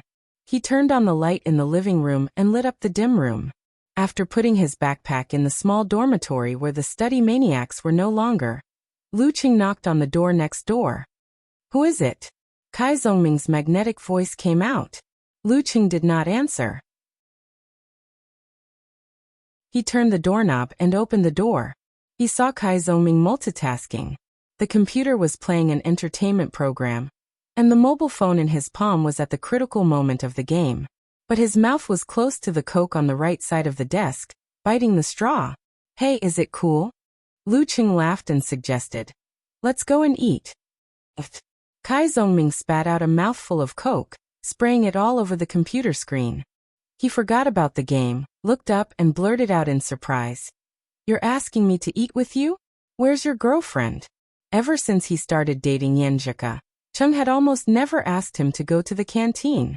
Did the sun rise from the west today? Did someone's personality change after going to Xinjiang? Ku's joint training program was brought forward by a year. She's already gone to America. Lu Qing answered frankly. Since Talker didn't ask, he didn't say anything. Kai Zongming was stunned at first, then understood. He put down his phone and patted Lu Qing on the shoulder. Half joking and half sincere, he said, "You finally understand my pain. How about it? Do you want to ask me for advice again? Speaking of long-distance relationships, I'm not targeting anyone. I'm talking about everyone here. Yes, you know." Lu Qing laughed and took out his phone without hesitation. He showed Little Ming the information of his flight reservation. F***CK. Kai Zongming exclaimed, then made a disdainful gesture. "I look down on you. So what if you're rich? So what if you don't have to go to class? So what if you're good at martial arts? I'm sorry. So what if you're good at martial arts? So what if you're rich?" Lu Qing tried to hold back his laughter. "Damn it. Let's not talk about this sad topic. I don't have anything else to teach you. You've already understood the essence." Kai Zongming sighed deeply. When he realized that his character in the game had been killed, he felt even sadder. "Alright. You didn't rest during the summer, right? You didn't waste your martial arts, right?" Lu Qing changed the topic. Kai Zongming flexed his arms, flexed his muscles, and smiled proudly. "I feel like I'm close to the top of 9th pin. But I still can't find the feeling of withdraw you mentioned." "You don't have to rush. More haste, less speed," Lu Qing reminded him. "Okay." Kai Zongming nodded. Then, half thinking and half worried, he said, "I wonder how many strong newcomers will come to the martial arts club this time." You don't look like someone who cares about this kind of thing," Lu Qing said, slightly surprised. Kai Zongming glanced at him and answered firmly, "Yes. I bet you've forgotten that I'm the president of the martial arts club." Lu Cheng's face suddenly turned red. He laughed dryly and said, "In my heart, you're the Casanova and talker. There's nothing else." "Speak human." Little Ming interrupted him rudely. "I really forgot." Lu Qing covered his face.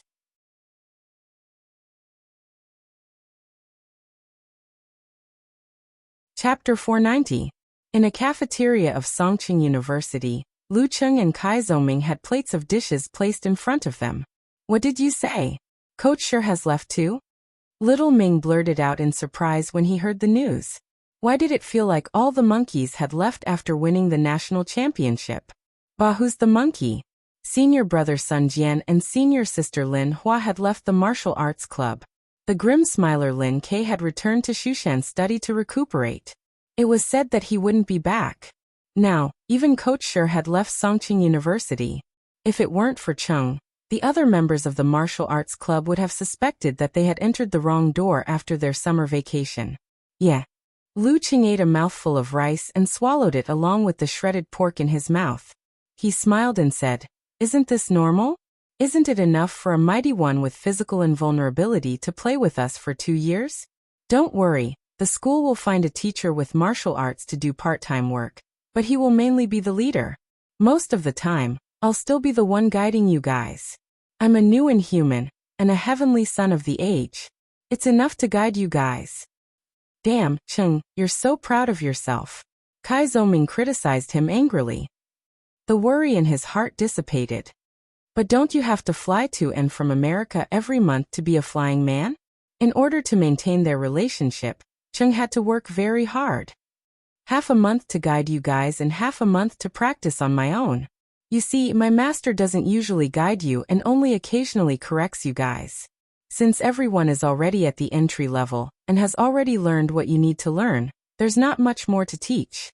At most, I'll take some time out to share my actual combat experience with you guys. As for the freshmen, Senior Li Mao's basic skills are very solid. Daily supervision shouldn't be a problem. At this point, he added, "By the way, I won't be participating in most of the matches. I'll be doing some self-cultivation. With the current strength of the members of the martial arts club, as long as we don't meet a team with a dance stage member, we'll be able to win." That's true. I've met everyone these 2 days, and even sparred with senior brother Li Mao. He's a little stronger than me and should be at the top of the professional 9th pin, but he hasn't reached the Dan stage yet. Baozi herself said that she's close to the professional 9th pin, but she's the kind of person who's proud and modest in front of others. I reckon that she's already at the amateur 9th pin. Wang Dali is about the same as her. Jin Lu and Mu Jinyan are a little weaker, but they're still considered strong amateur first pin fighters. Let's see what kind of new students come this time, and whether anyone can comprehend, withdraw, and step into the Dan stage in the next year. Kai Zongming said as he recalled. Lu Cheng was stunned. He didn't expect little Ming to have such a serious and attentive side. He was very suitable to be the president of the martial arts club.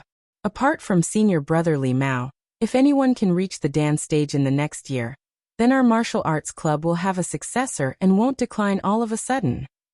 Lu Cheng sighed with emotion. He glanced at Kai Zongming and chuckled. Don't drag everyone down. Damn, I thought you'd say you want me to be the next Dan stage fighter in the martial arts club. Kai Zongming scolded, annoyed and amused at the same time. If I can't reach the Dan stage in my junior year, then why should I pursue my martial arts dream? I'll just go home and inherit my dad's company. Professional 9th pin fighters could only participate in the preliminaries and belong to the bottom of the martial arts circle. It wasn't as comfortable as being a rich second generation. As for the amateur ranks, they hadn't even entered the real martial arts circle yet. Really? Lu Cheng asked with a smile. Really? Little Ming was at a loss for words. He gulped down a mouthful of ice water and sighed.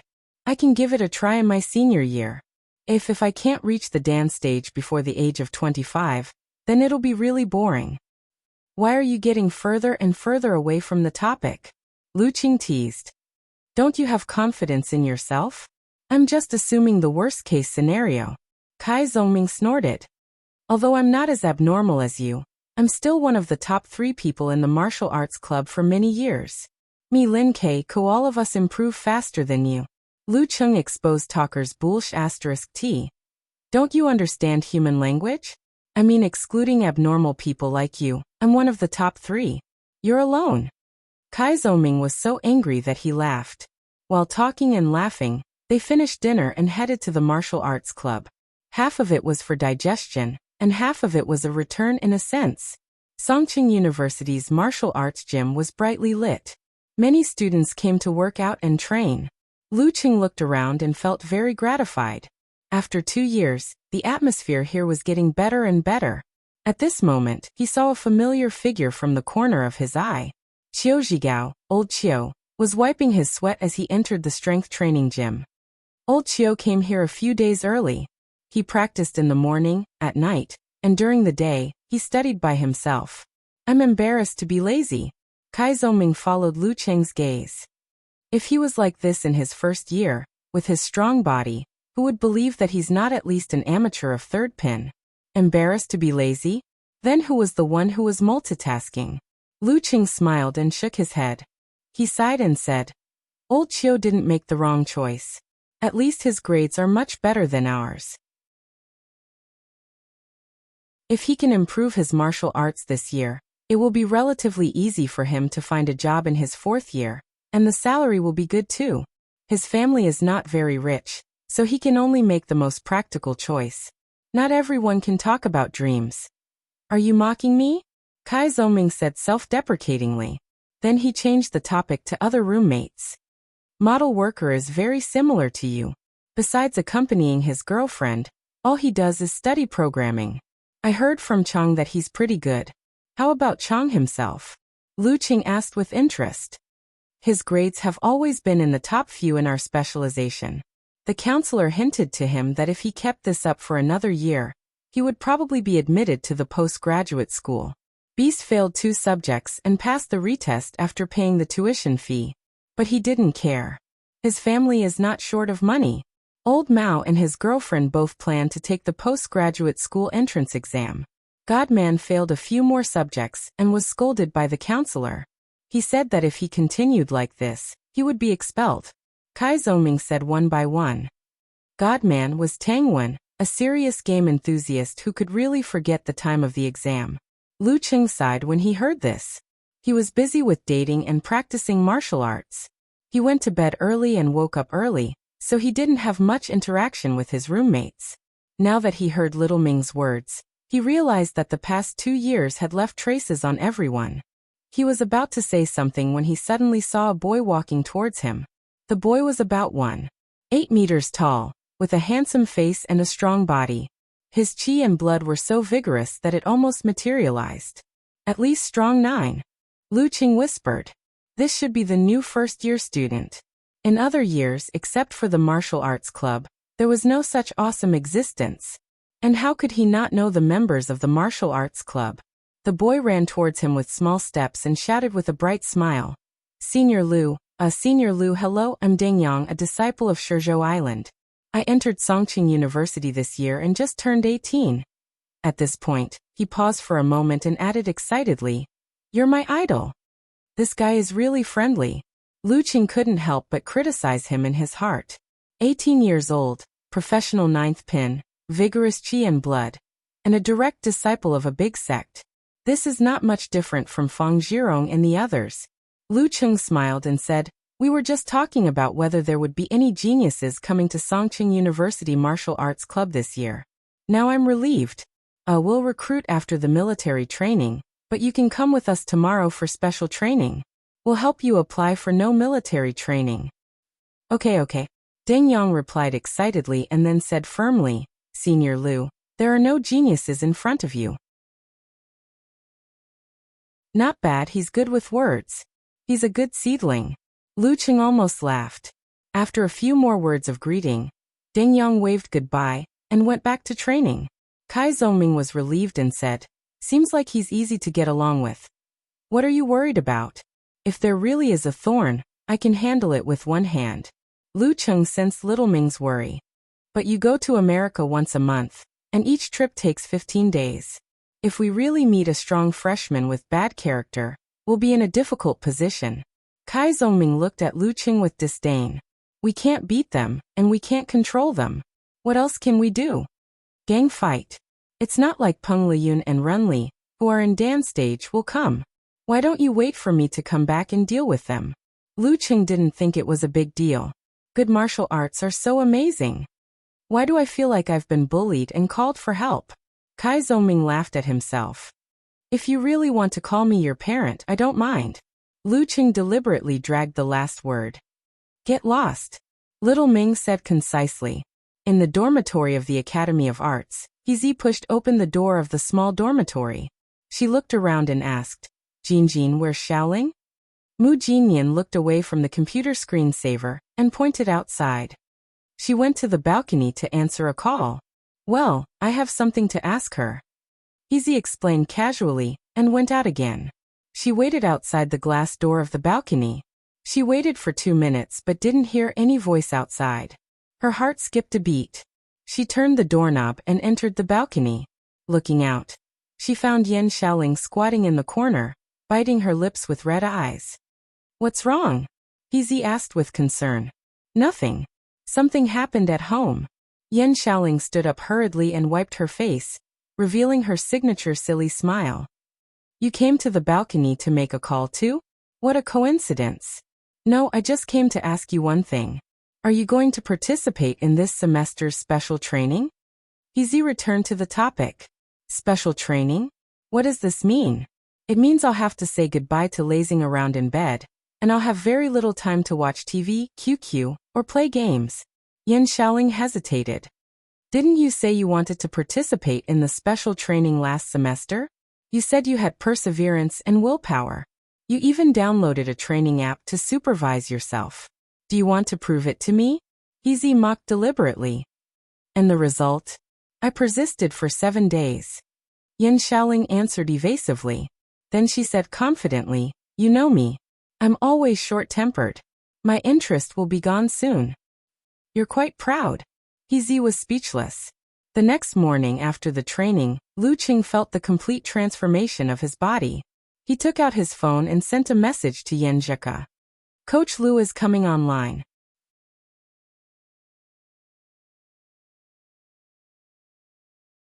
Chapter 491. September 1st was Monday. In the martial arts arena of Songqing University, the members of the special training team gathered again after 2.5 months. Since they had just won the championship of the National University Martial Arts Competition and had improved a lot during the summer vacation, everyone was full of smiles and high spirits. Box, your face seems to have gotten rounder. The carefree Wang Dali glanced at him casually and greeted a familiar teammate. This semester, he had shaved his hair until only a thin layer was left.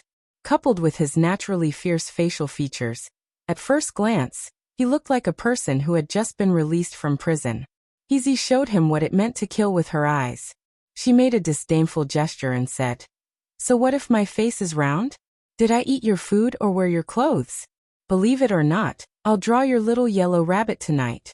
Since I was young, I've never lost weight. What can I do? I'm desperate too. Little yellow rabbit." Only then did Wang Dali remember that the round-faced girl in front of him was a famous artist in the Academy of Arts. Her use of a hand-drawn tablet was superb. She had once created a collection of pictures called Hot-Blooded Martial Arts Club, which was very popular on the internet. Of course, whether or not she had actually drawn a little yellow rabbit in private was a matter of opinion. Just as Wang Dali was thinking about whether to be stubborn or beg for mercy, Kai Zongming, who was wearing a white martial arts suit with black edges, came out of the locker room. He looked around and said with a smile, "We have 2 tables of mahjong." There were only Sister 1 and senior brother Li Mao left in the senior year, and there were only him and Cheng in the junior year. There were 4 sophomores, He, Wang Dali, Jin Lu, and Mu Jinyan. Including the new student Deng Yang, there were a total of 9 special training members. However, Cheng was a part-time coach and had to fly around, so he was not included. After the recruitment, there should be 20 of us, right? Li Mao looked forward to the future. There were many freshmen who were willing to try the special training, but they usually couldn't last long. Those who could come once or twice a week for martial arts lessons were overcrowded. So, President, you have to cherish us. Organize more activities to improve everyone's cohesion and develop a sense of community. He suddenly suggested with a serious expression. Then, she added with a bright smile, "For example, we can hold a do-diju competition or a werewolf-killing game." After getting along with her for almost a year, Kai Zongming knew that although the round-faced girl in front of him looked cold and elegant, she was actually a chatterbox once they got familiar with each other. Thus he didn't mind and teased her. "Aren't you and Yan Shaoling known as the dumb duo? Can you even play werewolf? Meow meow meow." Since when did we have this nickname? It must be because he often stayed with Xiaoling and was dragged down by her. He pointed at herself and said, "President, you have to live up to your conscience when you speak. I look smart. How do I look like Xiaoling? I've even learned how to play werewolf kill." "What insights?" Kai Zongming asked casually. He smiled and glanced at the next door. She replied resolutely, "Kill Dali first if you can't solve the problem." "What did I do to provoke you?" Wang Dali was implicated, which made Mu Jinyan, Jin Lu, and the others burst into laughter. Deng Yang arrived amidst the joyous atmosphere. Everyone was amazed by his vigorous qi and blood. After Kai Zongming's introduction, they were even more confident about the future of the martial arts club. They were no longer worried about the possibility of a break in the club. At 7:56, Lu Qing stepped into the martial arts arena and walked to He and the others.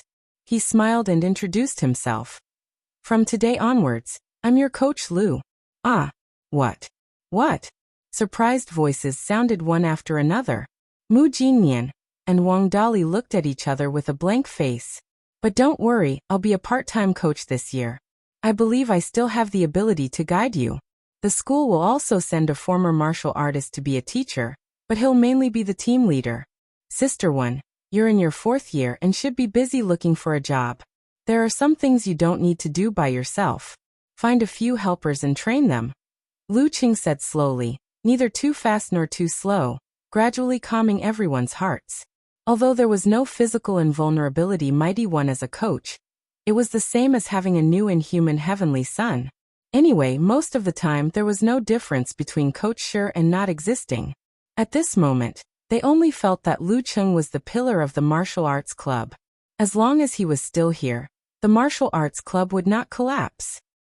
Okay, I'll ask Xiaoling if she has time to do more things. Li Xiaowen nodded with a smile. Besides being lazy and fussy, Xiaoling doesn't have any other shortcomings. He complained in a low voice. Lu Cheng smiled and looked around at the crowd. While choosing his words, he opened his mouth and said, "You didn't waste this summer vacation. Let's set a small goal for this year, and strive to have a new dance stage fighter among you." Since it concerned themselves and they were all young and energetic, everyone was complacent. They talked about the future, and all kinds of information about the threshold of dance stage. According to Coach Shi, only those who could perform force concentration could be considered to have entered the martial arts world. No matter where they went, they would have a good life. Lu Cheng listened with a smile. When they were almost done with their discussion, he cleared his throat and said, "Let me tell you about my experience when I broke through to dance stage." As soon as he said that, everyone held their breaths and went completely silent. They looked at Coach Lu with eager eyes. Although there were many dance stage experts sharing their experiences on the internet, no one could be sure that the person on the other side of the computer was a cat or a dog. How could it compare to a live high-ranked dance stage expert explaining it personally? Lu Cheng pondered for a few seconds and said in a mellow voice, "Back then my master only gave me 10 words. Human body Big Dan round and bright." Human body Big Dan refers to the integration of all the forces in your body into one, forming a whole. When you practice, you can't leave any blind spots. You can't stop practicing just because you don't need it. Round and bright means that your force, qi, blood, and spirit are smooth and transparent. This requires everyone to polish it bit by bit and get rid of the impurities in all aspects. You can't be too fast or too anxious. What I just said is all about polishing. The most important thing is the word bright. This refers to the state of the soul, which is also the will. I remember that an ancient person once described it like this: "My heart is bright, what else can I say?" The so-called will is why you practice martial arts and how much you are willing to pay for it. This is not something that can be solved by shouting a few slogans or doing something stupid out of excitement. You have to constantly reflect on yourself, explore yourself, and truly find the strength that moves you. Then, you have to put it into practice again and again to polish it again and again so that the will can truly condense and take shape. Maybe everyone thinks that this is very simple. Then let me give you a bad example. Everyone has dreams, but how many people can really practice and fight for it? And how many people can persevere and not be defeated by setbacks and difficulties when they start practicing and fighting? This kind of saying is more like chicken soup without considering other practical factors. You just have to understand the spirit. Based on his own experience, Lu Cheng talked about how he searched for his inner strength and condensed his martial arts will in a more down-to-earth manner. He, Deng Yang, and the others seemed to be deep in thought as they listened, not fully understanding. Coach Lu's words are all solid. This kind of discovery is almost impossible. You might need to do something to find it. There is a reason why the monks of Shengxiang's Theravada practice asceticism. Of course, it is not to learn how to beg, how to skip lunch, or how to torture yourself. Instead, it is to think about what is the most suitable method for you. Lu Cheng looked calm and had the bearing of a master, but in reality, he was sweating profusely. Being a master and a coach is not an easy thing to do. Clearly, he had already grasped the knowledge, but to express it clearly and completely was not easy at all. The description just now was at most 50% to 60% of what you really mean. Alright, that's all for today. Take your time to digest it. Don't be anxious. Look for me if you have any questions. Lu Cheng secretly exhaled. Now let's move on to the pole standing practice. Yes, Coach Lu. Everyone replied in unison. After that, they looked at each other and smiled. The feeling of being united and striving for good results in the nationals was back. When they returned to the dormitory, He saw Yan Xiaoling had just climbed out of bed. She pretended to mention casually, "Coach Sure has returned to the Ice God sect. We are Coach Lu now." Coach Lu. Yan Xiaoling had one foot on a slipper and the other on the ladder. "Yes, Lu Cheng." He turned around and smiled like a flower. I want to go for special training." Yan Xiaoling was excited. "I want to receive personal guidance from Lu Cheng." 3 minutes of enthusiasm. He coldly threw back the words. Yan Xiaoling was speechless. She slapped her thigh and said, "Oh my, I forgot I haven't registered yet. When are you recruiting special training members?" "After the first-year military training." He changed the topic. "Xiaoling, what's wrong with you these 2 days? You don't seem to be in a good mood." She was on the verge of crying when she was on the phone with her family. Yan Xiaoling's lips quivered a few times before she sighed and said, "It's nothing much. Anyway, it's like going home. It's like living under someone else's roof. I want to earn money as soon as possible and have a home of my own." He didn't ask any more questions. She squeezed out a smile and said, "I thought you were being bullied. If you really need help in the future, just tell me. I'll fly to Yinling to help you. With one arrow, thousands of troops will come to my aid." She didn't expect the usually happy Xiaoling to have such experiences in sadness. "Box, you are the best boyfriend." Yan Xiaoling regained her mood and gave him a thumbs up. He smiled and nodded. "Well said. I'll make sure you wake up on time and memorize vocabulary and homework every day." Yan Xiaoling's face was even more bitter than before. Ding. Lu Qing heard a text message. He picked it up and found that the 500,000 yuan prize for the King of Youth League had arrived. He now had a little over 2,450,000 yuan in savings. He didn't have to worry about the cost of being a flying man for a year. By next year, he would have entered the professional martial arts circle and wouldn't have to worry about income. He took a screenshot of his balance and sent it to Yenjika. Clenching fist expression. "I'll wait for September 14th. Well, before that, I have to go through the inspection and change my professional 8th pin certificate to professional 5th pin.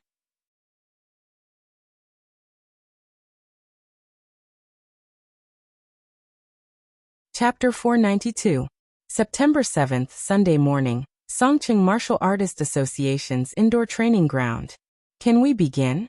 Lu Qing tightened his sleeves and smiled at the 3 examiners in front of him. He had obtained his professional certification in Songqing, so he could come here to change his certification. However, both the Provincial Martial Artist Association and the capital had specially dispatched personnel to the scene to conduct a joint examination in the name of justice. "Sure, let's begin." The leader, the white-haired old man, nodded his head pleasantly, an inhuman below the age of 21.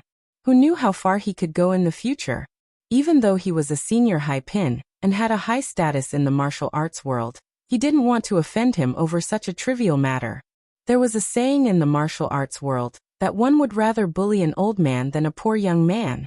Lu Qing cupped his hands and bowed. He walked to the side of the field and faced a hanging sandbag.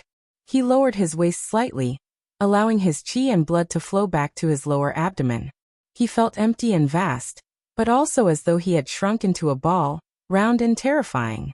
His danqi gushed out. Lu Cheng's muscles swelled and became distinct. Following which, he shook his shoulders and threw out his arms, as though he was going to move forward. During this process, his fist penetrated the air current and burned with a layer of red flames, as though he was wearing a violent glove. Boom. His fist hit the target, but there wasn't a dull thud. Instead, there was a commotion akin to a bomb exploding. The entire sandbag suddenly disintegrated. Every grain of sand seemed to be covered in a circle of red. Following the turbulence of the impact, it shot forward, making whooshing sounds that made one's scalp go numb. When all this was over, a conical fan formed in front of Lu Qing. The range of the sputtering made the examiner's eyelids twitch involuntarily. Emperor Yen Force indeed lived up to its name. To be able to use the real, formed and complete Emperor Yen Force, while using force concentration, it was enough to prove that he had completely transformed, and was no longer an ordinary person. Heroes indeed come from the young. The white-haired old man clapped and smiled. There are no more problems on our side. We'll send the signed certificate back to the headquarters in the imperial capital later. Wait for about 10 minutes and go straight to the office to get the certificate. Although the other two examiners were a little annoyed that the white-haired old man had acted arbitrarily and announced the end of the examination without consulting them, they couldn't make a fuss about it because he was a senior and the matter was simple and clear. They could only pinch their noses and say with a smile, "Congratulations, young friend. Songqing hasn't had an inhuman for many years." "Sorry to trouble you, seniors," Lu Cheng replied politely. After chatting awkwardly for a few minutes, he said goodbye to the examiner and went to the office to wait. Not long after, he received the certificate of professional fifth pin from the staff. There was a serial number, a name and a red seal. The whole process of getting the certificate didn't take more than 20 minutes. For Lu Cheng, who was well known for his strength, it was indeed just a formality. He exhaled, spread out the certificate in his hand, and snapped a picture. His heart was filled with mixed feelings. When he had come to collect his professional 8th pin certification last September, he had never thought that he would be able to enter the high pin next year. He had even planned to participate in 1 or 2 ranking events. Plans can't keep up with changes. Now they can officially call me a high pin of Dan stage. Lu Cheng put away the certificate and showed the picture to Yenjika. He flirted with the girl for a while before uploading it to Weibo. Without any words, he clicked publish. The certificate itself contained thousands of words. After scrolling through everyone's congratulations and praises, Lu Cheng walked along the corridor toward the entrance of the City Martial Artist Association. He had just taken 2 steps when he suddenly saw a familiar, yet strange figure enter the building. Seeing him, the newcomer was a little surprised. Then he suddenly understood and said with a smile, "You're here for the certificate of professional 5th pin?" "Yes." Lu Cheng glanced at him and muttered in his heart, "Who is this guy? He looks quite familiar." The newcomer had a common buzz cut. His facial features were ordinary, but he had a calm temperament. He didn't notice Lu Cheng's doubts and sighed with a smile that didn't haze. "When I lost to you last year, I was quite unwilling to accept it. Who would have thought that in just a year and a half, I would be left far behind by you?" Hearing this, Lu Cheng suddenly remembered who he was. He was Peng Qingguang from Mingwei Martial Arts School. He had fought with him in the preliminaries. At that time, he was 24 years old and had already obtained the professional 9th pin certificate for 3 years. His chi and blood were at the peak of that level. His punches and kicks also had a hint of withdrawing. He was one of the most difficult opponents to deal with outside of the dance stage. This classmate had become famous at a young age. He was a popular martial artist of the body refining stage in Songqing, and had won the favor of many big martial arts schools and aristocratic families. However, in order to maintain the independence of Mingwei Martial Arts School left by the old schoolmaster, he would rather practice ordinary martial arts than be annexed or separated. He stubbornly shouldered everything. Because of this, he had been stuck at the threshold of Dan's stage for a long time. Looking him up and down, Lu Cheng showed a sincere smile and saluted Peng Qingguang. "Should I congratulate you too?" Peng Qingguang's exuberant chi and blood had been completely restrained. As an experienced person, Lu Cheng knew very well what this meant. Peng Qingguang accepted the salute calmly and replied with emotion, "I just broke through recently. I'm also here to get my certificate. Sai, I can't compare to you." After saying that, he saluted Lu Cheng and congratulated him for entering the inhuman stage. Both of them weren't very familiar with each other. After a few words of greeting, they bid each other farewell. Before leaving the door, Lu Cheng turned back and saw Peng Qingguang disappearing at the corner of the corridor. He nodded thoughtfully. He looked up Peng Qingguang's information and found that he was still in Mingwei Martial Arts School. By working for the Martial Arts Association, he had exchanged for an average martial arts manual. In order to persevere in his heart, he had endured many years of hardship, facing temptations, setbacks, disappointment, and pain. He had never wavered.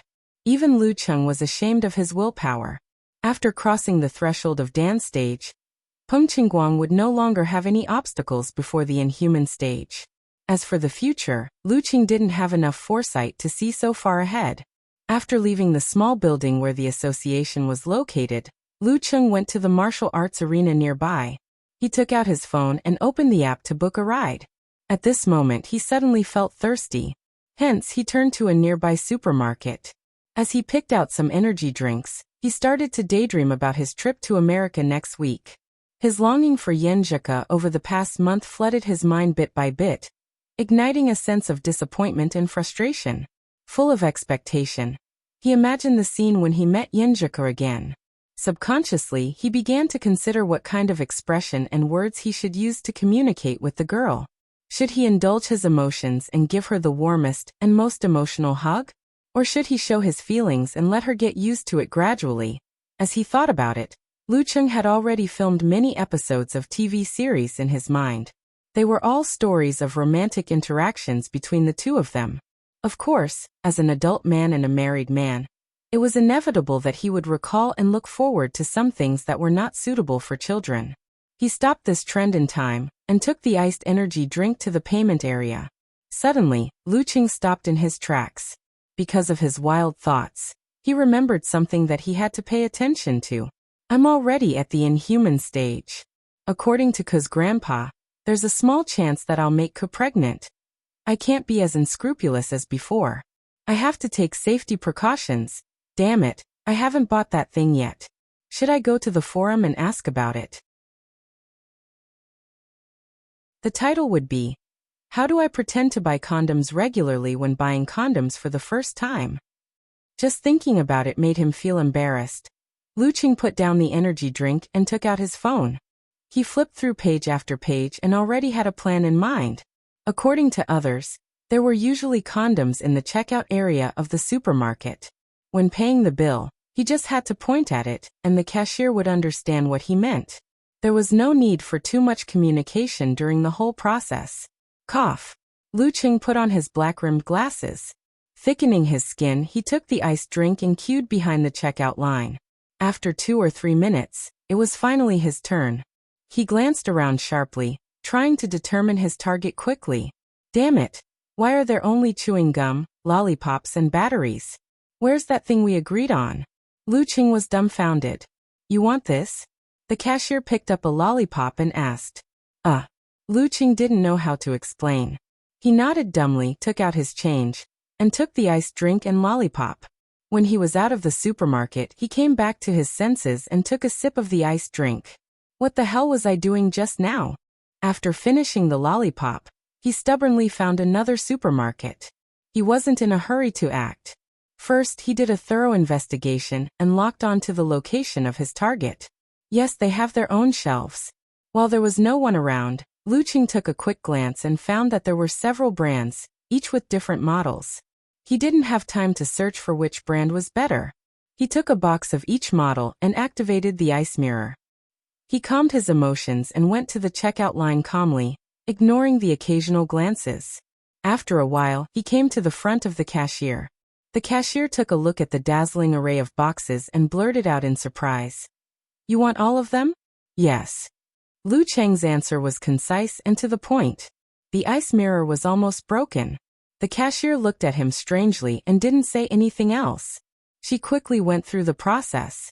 After paying, Lu Qing carried the bag and walked out of the supermarket unhurriedly. He felt relaxed as he walked to the roadside.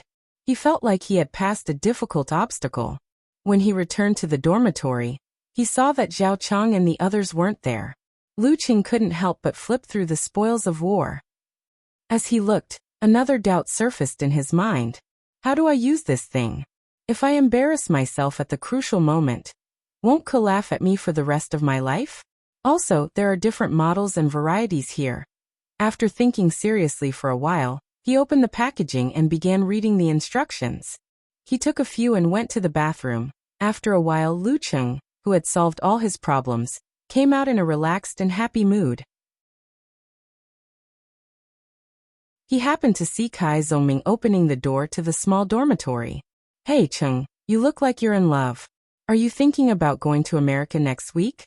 Little Ming teased him. Lu Qing was surprised and asked back, "You can tell." "Of course. Don't you know who I am?" Kai Zoming replied proudly. "You're going to America next week. It would be strange if you weren't in love these few days." "I can't tell, but I can deduce." Lu Qing was stunned. He was once again impressed by the Casanova's strength in this aspect. After that, a week finally passed in his mind. The date of September 14th jumped into his eyes.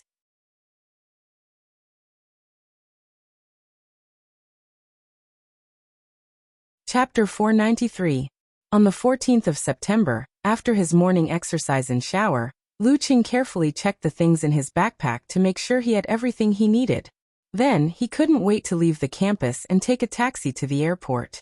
After an hour of waiting, he finally boarded the flight to Connecticut, America. His emotions were surging as he went through a series of procedures such as picking up his ticket, border inspection, and security check. At 11:55 a.m. on the 14th of the Beijing time and 10:55 p.m. on the 13th of the Connecticut summertime, Yan Zhika, who was chatting with Lu Qing intermittently, received the latest message from him. "Turn off your phone. Take off now." Yan Zhika's eyes lit up instantly. She picked up her phone and typed quickly. She typed 2 lines of words, but as she wrote, she felt that the words were not enough or too straightforward to express her thoughts accurately. So she deleted all the words and only replied with a nodding like a chicken pecking rice emoji. "Okay." She clicked send and put away her phone. While she was working on the report, she pressed the button several times to see if there were any new messages from Lu Qing. After waiting for a while, there was no reply.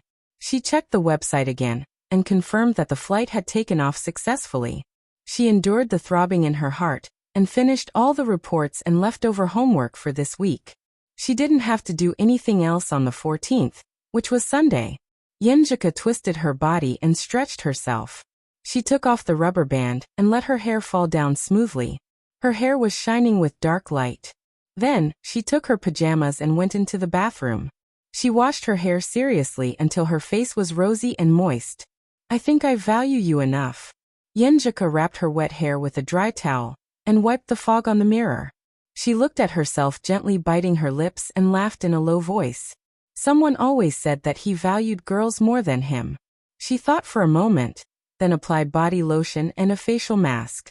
When her hair was completely dried, she suddenly remembered something. Her cheeks flushed even more as she took out another bottle of cream. Her eyes rippled as she applied the cream on her thighs.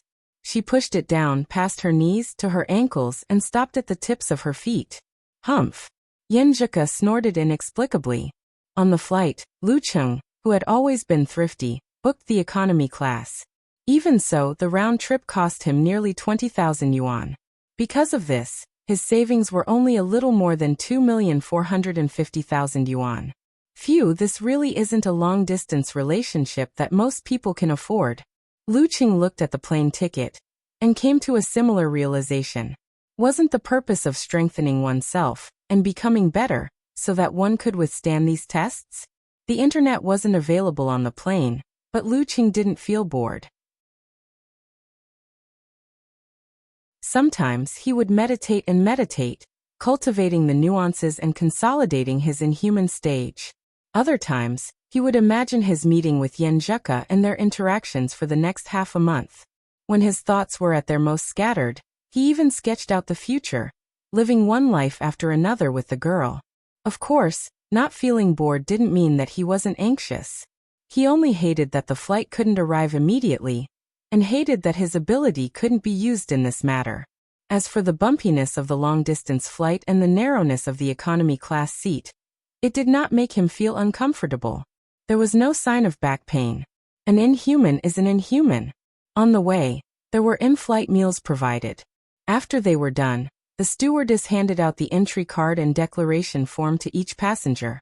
They could ask for a Chinese template, but they had to fill in the form in English. With Coach Yan's cramming before the exam, Lu Qing finished it easily and clipped it into his passport. They didn't speak for the rest of the journey. The flight began to descend at 4:40 p.m. on the 14th of September in Connecticut. Through the window, Lu Qing could see a magnificent and vast lake, a river flowing through the city, and a cluster of modern high-rise buildings. This was a very important city in America. It had developed industries such as finance, steel, food, and manufacturing. It had a complete logistics system and convenient transportation. Not to mention, Connecticut University, which was located here, was famous in the field of economics. Nearly one-third of the top scholars who had won awards in this field were from this university.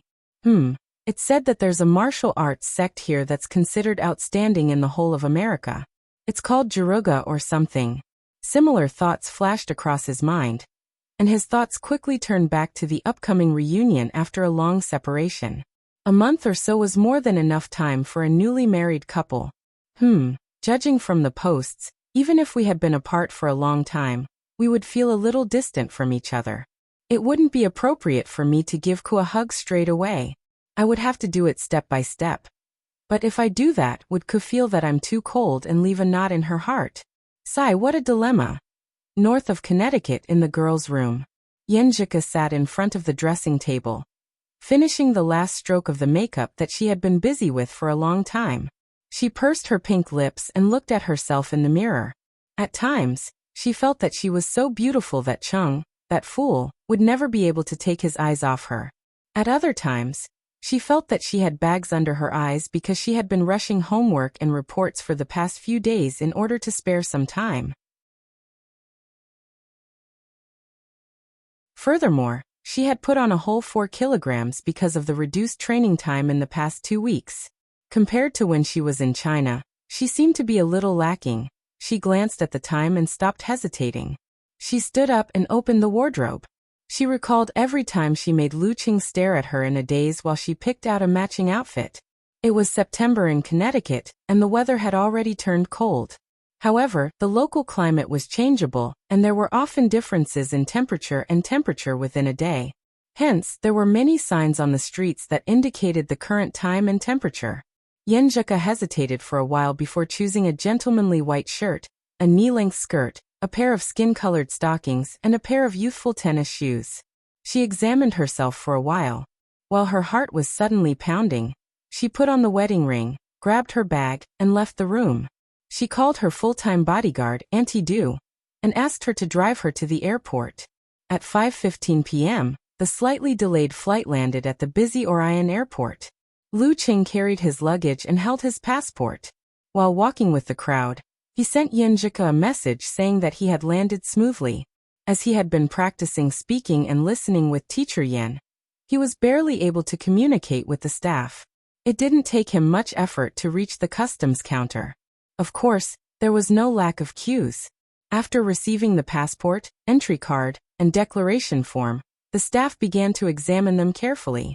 At this moment, in a secret office in the airport, the local person in charge of Homeland Security saw that the word danger had been marked in red on the computer screen. Danger level. The pot-bellied man made a call, and called in a Caucasian man in his late 20s. He pointed at the computer and said in a deep voice, "Smith, keep a lookout until he leaves." The brown-haired, Sonny Smith lowered his head and looked at the screen. Danger level? So young?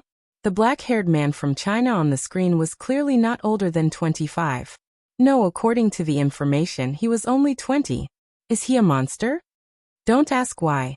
Just do your job and I'll get Rainey to organize the information for you. I'll also give you sea-level access to Skynet. The head of the department wiped his sparse hair. Yes, sir. Smith turned around and raised his right hand. A thin thread that was hard to see flew out and wrapped around the door handle, pulling it open. He raised his left hand, and another thread flew out. Smith pulled and flicked the thread and was out of the office. Close the door. The head of the department growled and muttered. Don't think you're Spider-Man just because you evolved this ability. That's a virtual character. All right, sir. You can go now. After a total of 10 minutes, the customs staff returned the passport and the half-torn entry card to Lu Qing.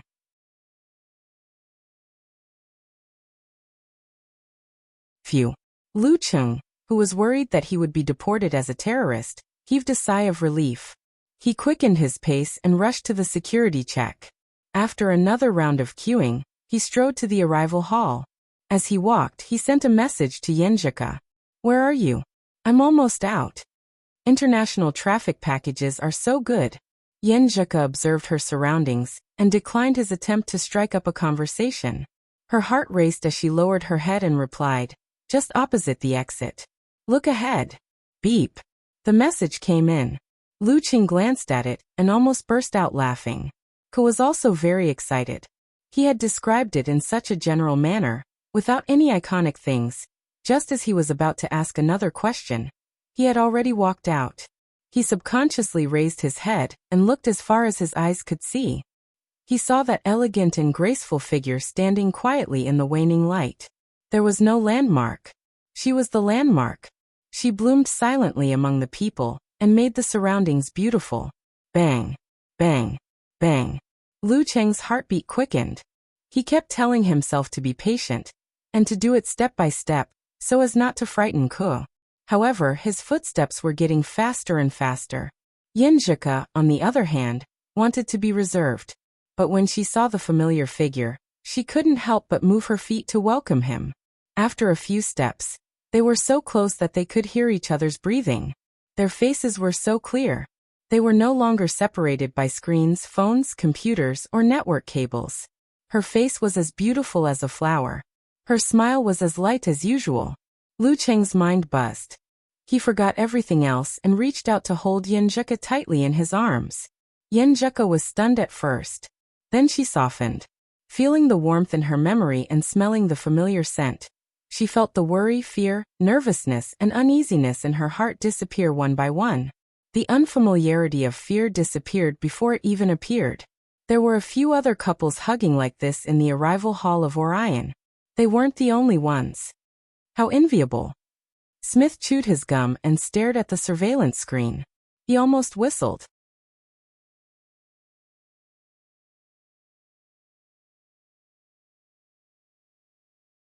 Chapter 494. With her fragrance lingering in his nose and the warmth of her body in his arms, Lu Qing felt his heart settle down.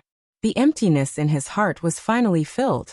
Neither of them spoke as they immersed themselves in the embrace of each other. However, the conservative nature in their bones prevented them from kissing passionately, like the other couples in the arrival hall. After a long while, Yen Zhika gently pushed Lu Qing away. She brushed her slightly messy hair and said with a teary face, "Let's go out. Aunt Du is waiting for us. Let's talk when we get home." "Yes, home." "Okay." Lu Qing held her delicate hand as if he was familiar with it. It was as if they had never been apart for more than a month. Their fingers were intertwined, and they held each other tightly.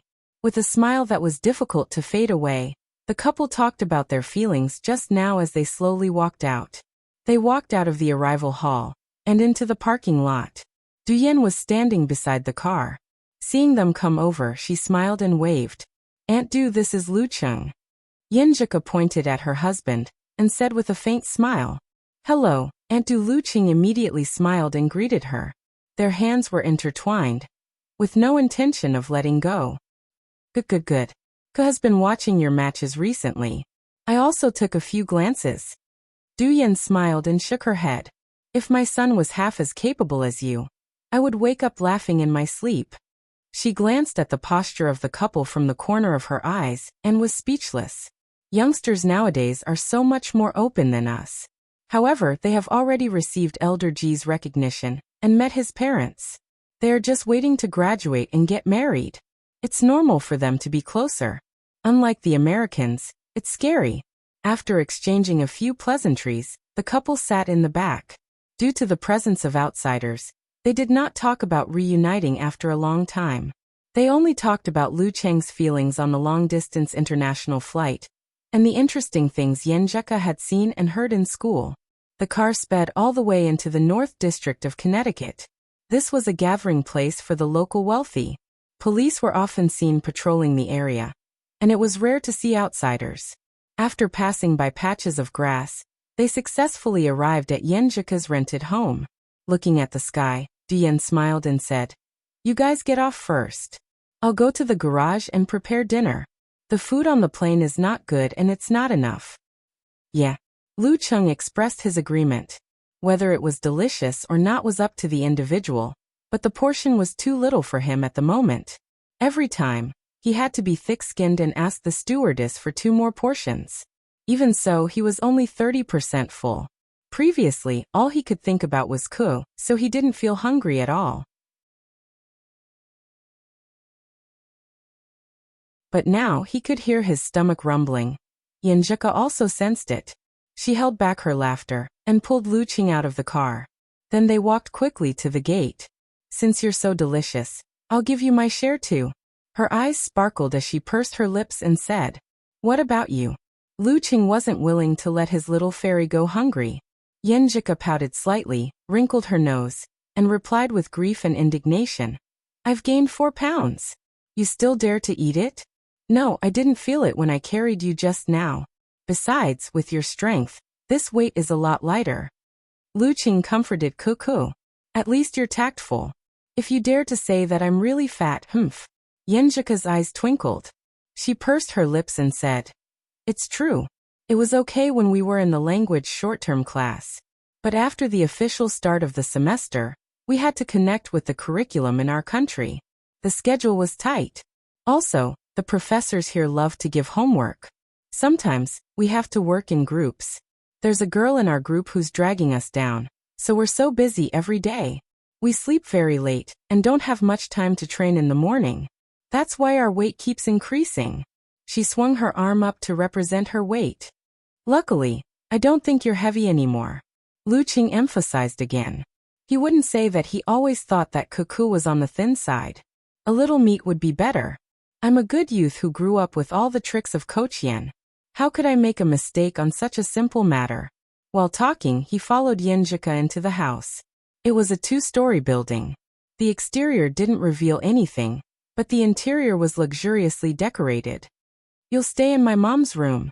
It's on the 2nd floor like mine. Aunt Du will stay downstairs." Yanjika explained to Lu Qing the arrangements for this period of time. "Okay." Lu Qing nodded without a care. "It doesn't matter where I live. I'll move to your place anyway. Aunt Du is on the 1st floor. She won't be disturbed." Yanjika seemed to have sensed his thoughts. She glanced at him coquettishly. "What are you thinking about?" "I'm thinking about you." Lu Qing couldn't help but laugh. He instantly found the ability to say sweet nothings in front of her. "Pooh, you're obviously thinking about bad things." Yanjika spat and turned her head to the side.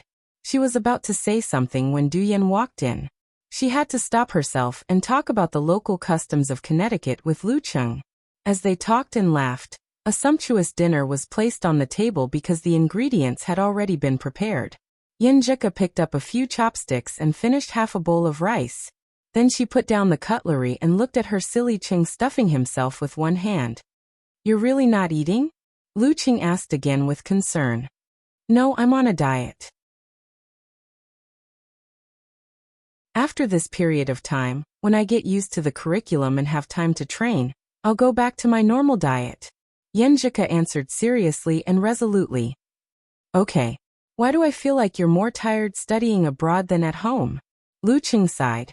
Yanjika puffed up her cheeks and said, "If I really want to learn well here, there will be a lot of homework and reports. It's not like what some people at home think, where they only have fun. Also, I've chosen more courses. In order to finish school early, graduate early, and go back early to see you. Then you have to train hard. A good body will give you a good spirit." Lu Qing reminded her. At this time, Duyan brought out 2 more dishes. One was mashed potatoes in the middle, surrounded by roasted potato skin. The other was tomato oxtail soup. The red color was very attractive. Yanjika sniffed and looked straight at it. Then she picked up a piece of roasted potato skin and said, "Qing, Aunt Du's dish is really delicious." "Really?" Lu Qing looked at her and waited for her to pick up food for him. However, Yanjika put the potato skin into her mouth. Her neat and clean teeth nibbled on half of it, and then she chewed and swallowed with satisfaction. "Didn't you say you don't want to eat?" Lu Qing said, amused. Yanjika replied with a and raised her chin, replying righteously and sternly, "I'm trying to see if it's good or not." "Well, not bad. Aunt Du didn't fail. You can eat now." Lu Qing tried to hold back his laughter. He cleared his throat and said, "Then why don't you try the other dishes for me?" Yanjika bit her lips and looked like she was in a dilemma. Finally, She looked up and nodded slightly. Since you're so insistent. At this point, she couldn't pretend anymore. She laughed first. Her voice was clear, and the branches swayed. Then she said bitterly, "You have to train with me tomorrow morning. Do you know that?" Before Lu Qing could answer, she had already picked up a piece of stewed beef and stuffed it into her mouth impatiently. "Don't worry." Lu Qing looked at his wife gently with a smile. After eating and drinking, they sat on the sofa and watched Du Yan tidy up the table. "After you digest, I'll bake you cakes and biscuits." Sitting next to Lu Qing, Yanjika was eager to show off her achievements during this period. "I'm looking forward to it." Lu Qing was also interested. "Then I'll prepare the ingredients first." Yanjika stood up, put on her slippers, and walked to the kitchen. She was like a diligent little bee, going in and out, back and forth. It wasn't until now that Lu Qing had recovered from some kind of excitement and noticed what his little fairy was wearing.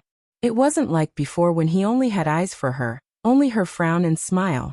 Other than that, he didn't pay attention to anything else. "She's so pretty." His gaze followed the girl's figure from side to side. When Yanjika was almost done and came back, he remembered something. He pointed at the stairs with his chin and laughed in a low voice. "Let's go to your room first. I'll give you the gift." "Okay." Yanjika's eyes sparkled, but she pretended to be reserved. She led Lu Qing to the second floor at a steady pace. On the second floor, Lu Qing entered the girl's room. He put down his backpack, opened the bag, pulled down the zipper, and took out a book. Chinese home-cooked food. It's the thought that counts. Seeing the menu and hearing his words, Yanjika burst into laughter. Then she sat on the edge of the bed and watched her husband take out something else. "Also, this amulet is made of silver. I bought it in Jingyan Ancient City." Lu Qing introduced the gifts one by one, as though he was talking about his life in the past month. He rambled on and presented his feelings wholeheartedly. It was as though no matter where he went, his heart was always with the girl. Yanjika felt a little tipsy as she watched and listened. Her eyes flickered with starry light. "Okay, that's all." Lu Qing stopped. Yanjika raised her head and stared at him. Her eyes seemed to contain thousands of words, making Lu Qing's heart skip a beat. Just as the atmosphere became delicate, the girl saw a few boxes of strange things in Lu Qing's backpack from the corner of her eye. "What's that?" Yanjika propped herself up and stretched her arm out curiously. Lu Qing looked down and blushed. He wanted to stop her, but it was too late. Yanjika took out the boxes and took a closer look at them. Her pretty face immediately turned red like the red clouds in the sky. She said in a sweet voice, "You even bought these things." Qing actually brought a condom over. "Ahem, I was just thinking that I'm already at the inhuman stage." Lu Qing pretended to be normal. Yanjika snorted. She had never seen the real thing before, so she held back her shyness and opened the boxes curiously. She was stunned and blurted out, "Why is there one missing?"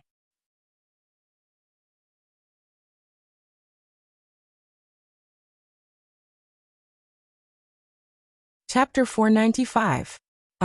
Hearing his little fairy's question, Lu Qing opened his mouth, but found it hard to speak. Seeing him in a daze, Yanjika blinked innocently and pointed to the upper left corner of the box. "There's a 3 here. Doesn't it mean there are 3 of them? I think there are only 2 inside.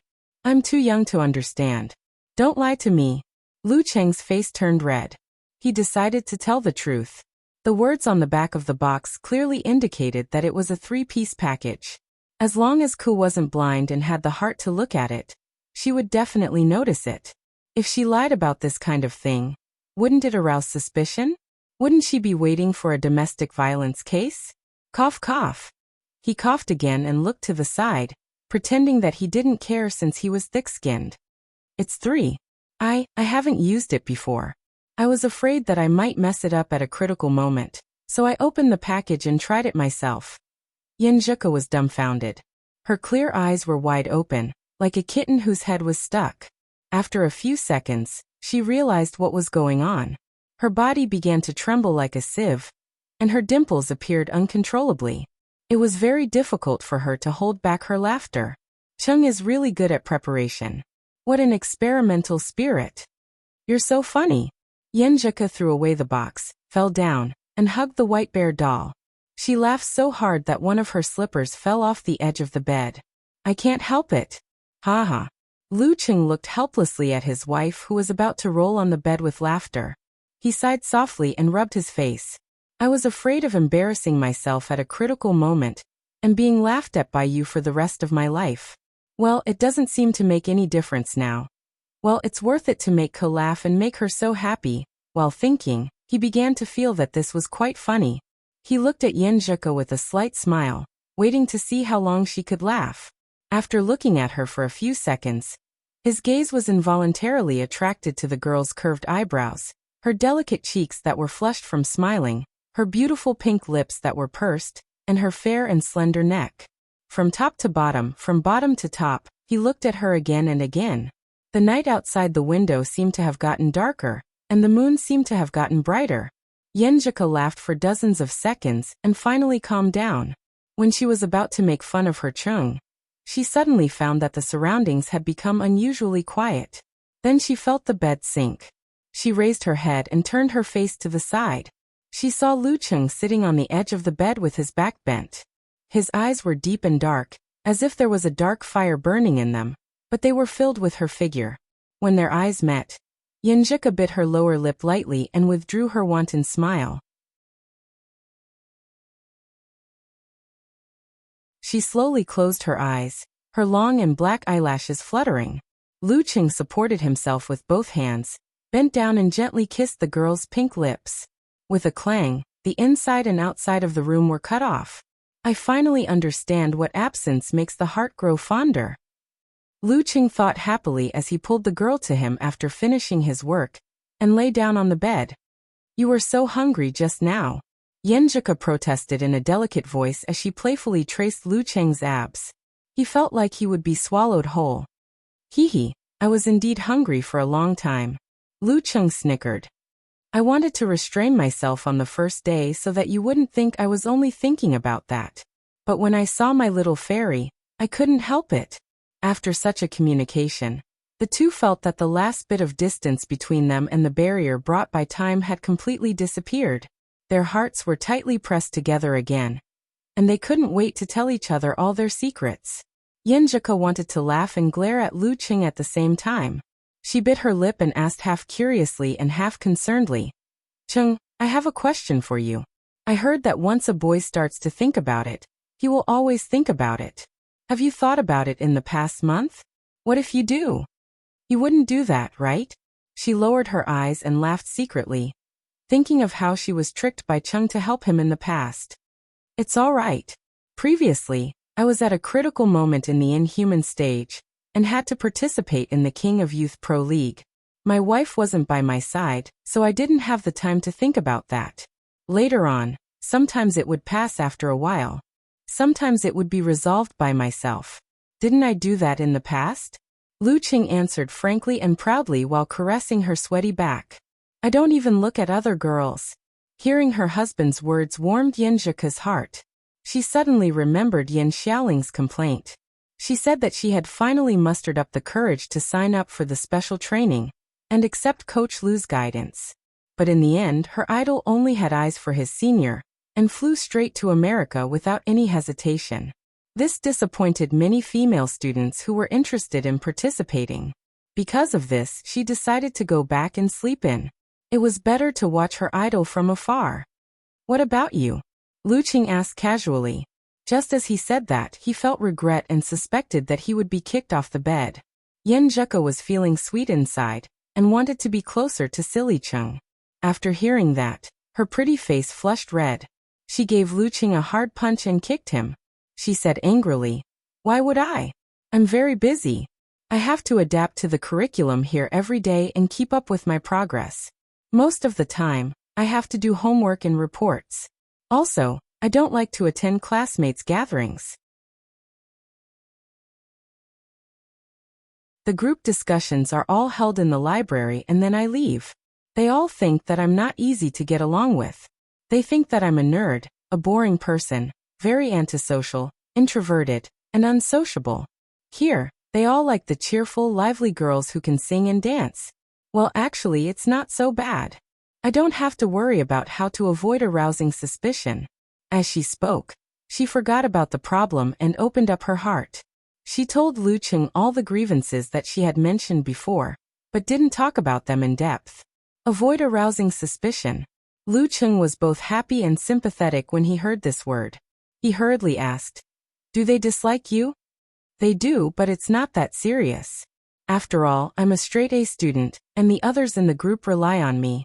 So they are quite polite. Humph, if they dare to provoke me, I'm a top professional ninth pin expert." Yenjika told Lu Cheng all her feelings in the past month from beginning to end. Lu Cheng comforted her as he listened, or told jokes to dispel the haze. In the end, he clenched his fist and waved it. "If anyone dares to bully my little fairy, I'll make them beg for death. Ice and fire, let's see if they're afraid." Yenjika was amused again. After she stopped, she frowned and stared at him. "I was so focused on talking to you that I forgot to take a shower first. I'm sweating so much that it's sticky." As she spoke, she tried to put on her shirt and walked barefoot to the bathroom. "Okay," Lu Cheng replied with a smile. "What's so good about you?" Yenjika looked up at her husband, annoyed and suspicious. "Taking a shower is good." Lu Cheng supported himself with his hands and got off the bed. Then he held his little fairy's back with one hand and her legs with the other, completing a princess carry. "Let's go and take a shower." He laughed and opened the door to the bathroom on the second floor. According to Ke, the soundproofing between the first and second floor was very good. If there wasn't anything strange, Aunt Du wouldn't come up here. Yenjika was completely dumbfounded. When she came to her senses, it was already too late. She quickly buried her face in Lu Cheng's chest and beat him fiercely. "You stinky hooligan." The sound lingered in the air, turning into the sound of water. After a while, Lu Cheng came out in a fluster. He rushed into the room, picked up the last box, and returned. The night was full of stars and wind. At dawn, Yenjika pushed someone away and sat up. Her cheeks were still red as she glared at him. "It's all your fault. The sun is coming out." She bit her lower lip hatefully, and said with a stern look, "Use the J formula on me. I still have classes in the morning." Cough. "Actually, we were just chatting. How can you blame me?" Lu Cheng laughed secretly. He visualized the ancient word in high spirits and formed the hand seal. He said in a low voice, "J." After using the secret technique, his spirit dropped. He said with a pained heart, "You should sleep on time next time. I always feel that using the J formula to recover is evil. It's okay to use it once or twice, but it's harmful to your body in the long run." "Okay, sleep on time." Yenjika chuckled, and then put on a serious expression. She shook her fist and said, "I'll remember what you said." Lu Cheng was dumbfounded. After washing up, the two were ready to go out for their morning exercise. When they went downstairs, Yenjika glanced at the kitchen and suddenly exclaimed, "What's wrong?" Lu Cheng asked in confusion. "I said I would bake a cake and biscuits for you yesterday. I even prepared the ingredients. In the end, they didn't come down." Yenjika's face turned red inch by inch. She was so embarrassed that she almost couldn't lift her head. "Aunt Du didn't clean up. She must have thought that we would come to make them at night. And now they are still there. Isn't it obvious?" "Uft.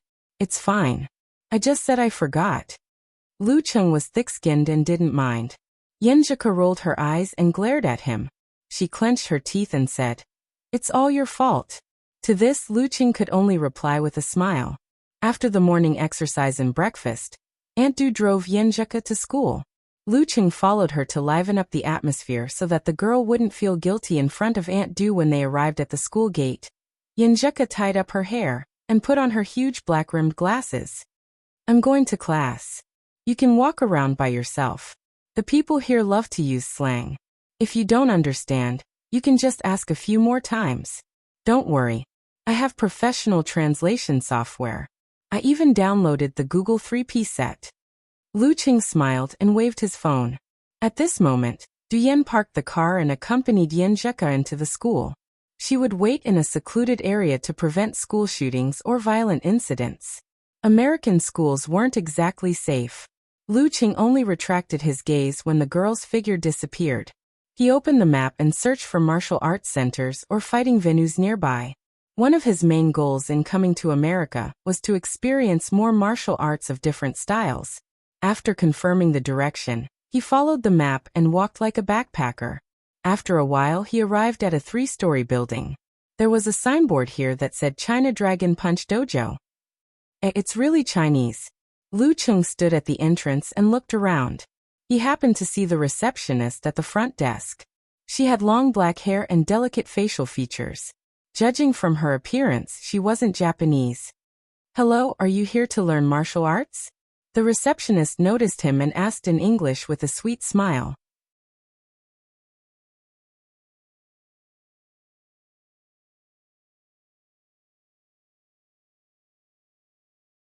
Chapter 496. Hearing the receptionist's question, Lu Cheng's mind spun quickly. He smiled and nodded. "I'm thinking about it. Can I go in and take a look?" He wasn't proficient enough in speaking and could only express his thoughts in a concise manner. If the so-called Dragon Fist was unique and different from others, and the martial arts masters were strong, he wouldn't mind paying to spend a few days here. He could also complete a private spar and not ruin the reputation of the martial arts masters. "Of course, I'll get someone to lead you in and introduce you," the receptionist replied with a smile, as though she had seen a business deal about to be done. She picked up the phone and spoke a few words. Soon, a skinny young man came out of the martial arts hall and greeted him warmly. "Chinese?" "Yes," Lu Qing answered frankly. The young man in front of him didn't have a lot of qi and blood. He could barely see the muscles on his arms. "Just arrived in Connecticut, right?" The skinny young man sized Lu Qing up and said with a smile. "The weather here is changeable, so you have to be careful. I forgot to mention, I'm Li Zuanping, a student and handyman in the martial arts hall. Let's talk inside. You can take a look around." "Sure." Lu Qing followed Li Zuanping into the hall with great interest. He toured the training ground on the first floor and the strength and equipment room on the second floor. He found that the layout here was similar to that in China, except that most of the students were foreigners. Looking at the men and women with white, black, or brown skin practicing the horse stance and punching, it was a fascinating feeling. "What do you think? We are a very orthodox martial arts hall from China. The strength of our instructors is also very strong. A few of them have won the Connecticut Unlimited Fighting Championship." Li Zuanping did his best to introduce the place. "Have you practiced martial arts before? If you are a beginner, we have corresponding courses and special training plans." Listening to the other party's long-winded speech and glancing at the ordinary punching and kicking practice, Lu Qing restrained his waning interest and replied with a smile. "Let me think about it. Do you have any promotional materials? Can you give me a copy to take home for a closer look?" Although the instructors here were able to make a sound with their punches and kicks, and from time to time they would be able to break wooden planks and break bricks, the cracking sounds made the foreigners admire them, and they felt that the mysterious Chinese kung fu was indeed powerful. However, to them it was really boring. The so-called Dragon Fist seemed to be an ordinary kung fu that had been modified to be closer to the local physique. However, there was a technique to rejecting. He couldn't just say that the martial arts hall was full of weaklings, and that he didn't like them. Using "think about it" was an effective way to get away. "Yes, I'll give you a copy later. Let me tell you, our Dragon Punch Dojo has 10 years of history, and we have 5 or 6 branches in Connecticut. We're definitely not the kind that scams people's money. Our dojo owner is called Zhu Hong, and he went to Nanyang after he made some achievements in martial arts. He's not very famous in China, so it's normal that you haven't heard of him. 11 years ago, he migrated to Connecticut and combined the martial arts and fighting techniques of 3 different places. He created the Dragon Punch." Li Zuanping smiled. The competition in the local martial arts field in Connecticut is very intense. The fact that we can survive for 10 years proves many things. It sounds like a legend. Lu Cheng's interest was aroused again. He asked with a smile, "What about Master Zhu now? Maybe the characteristics of Dragon Fist can't be reflected in ordinary teaching practice. I can't be arrogant and blindly deny others." Master Zhu is a very busy person.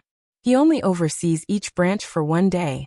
And the day after tomorrow on Wednesday he will come to our place.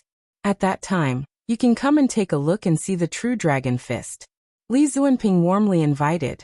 When the time comes, you'll definitely be eager to join us. All right. Lu Qing smiled and nodded. Accompanied by Li Zuanping, he took the documents and left Dragon Fist Hall. He lowered his head and opened the Google map again to look for other fighting venues. In the outdoor cafe across the street, Smith sipped a bitter liquid. Sometimes he would look at the surveillance footage on the computer screen. And sometimes he would look up at the dangerous backpacker-like figure. Yes, a truly dangerous figure. Smith had read the information provided by Rainey in detail last night, and had an unusually deep understanding of the target he was monitoring. That was a mobile high explosive. Rolling waves of fire, huge explosions, and wandering cold light all appeared in Smith's mind. He couldn't help but let out an "oh" and scold under his breath. Those idiots at the embassy whose brains are full of sh*t. Why did they give this guy a visa? Why didn't the boss just deport him? Knowing that he was just complaining, Smith touched his small earpiece and lowered his voice. He instructed a few members of his team to change their positions to avoid being detected by the target. After doing all this, he raised his head and sipped his coffee while looking at the target in a manner of admiring the scenery. At this moment, Lu Qing looked around blankly and coincidentally made eye contact with him. Smith's body tensed up.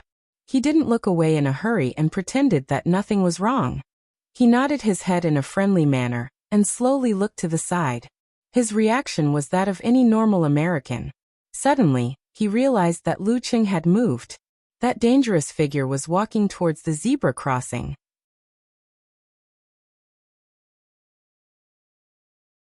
Taking advantage of the green light, he crossed the street and seemed to be closing in on him. Damn it.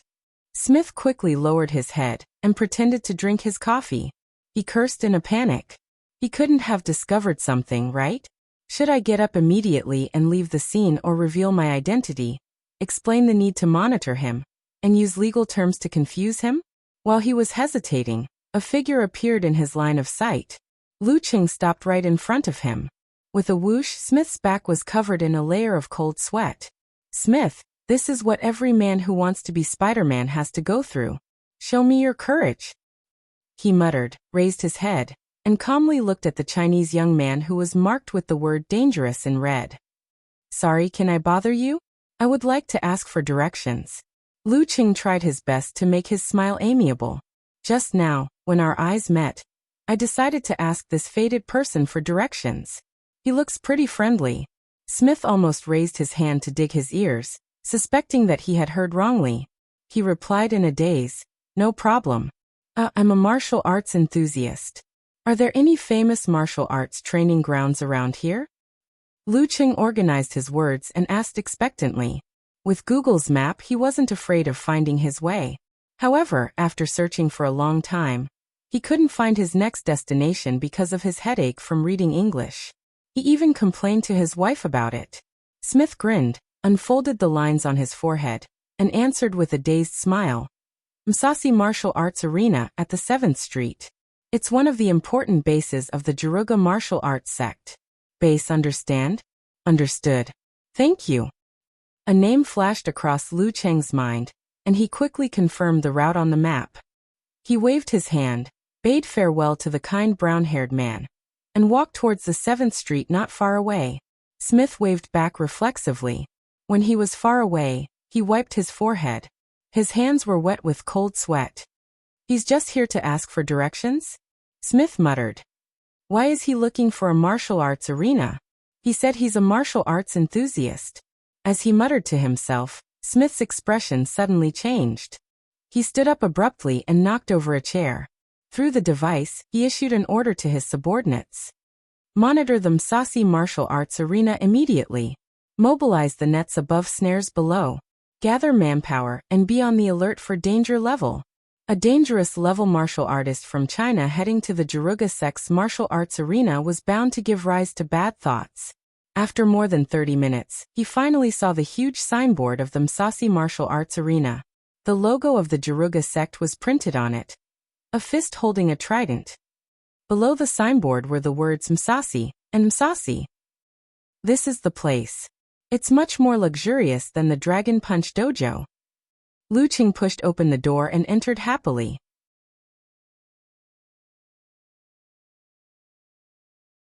The receptionist at the front desk was a blonde, blue-eyed girl in a red dress with an explosive figure. She paused for a moment, then slowed down her pace and asked, "You're here to learn martial arts?" "Yes. Can I take a look before making a decision?" Lu Qing answered with familiarity. "Of course you can."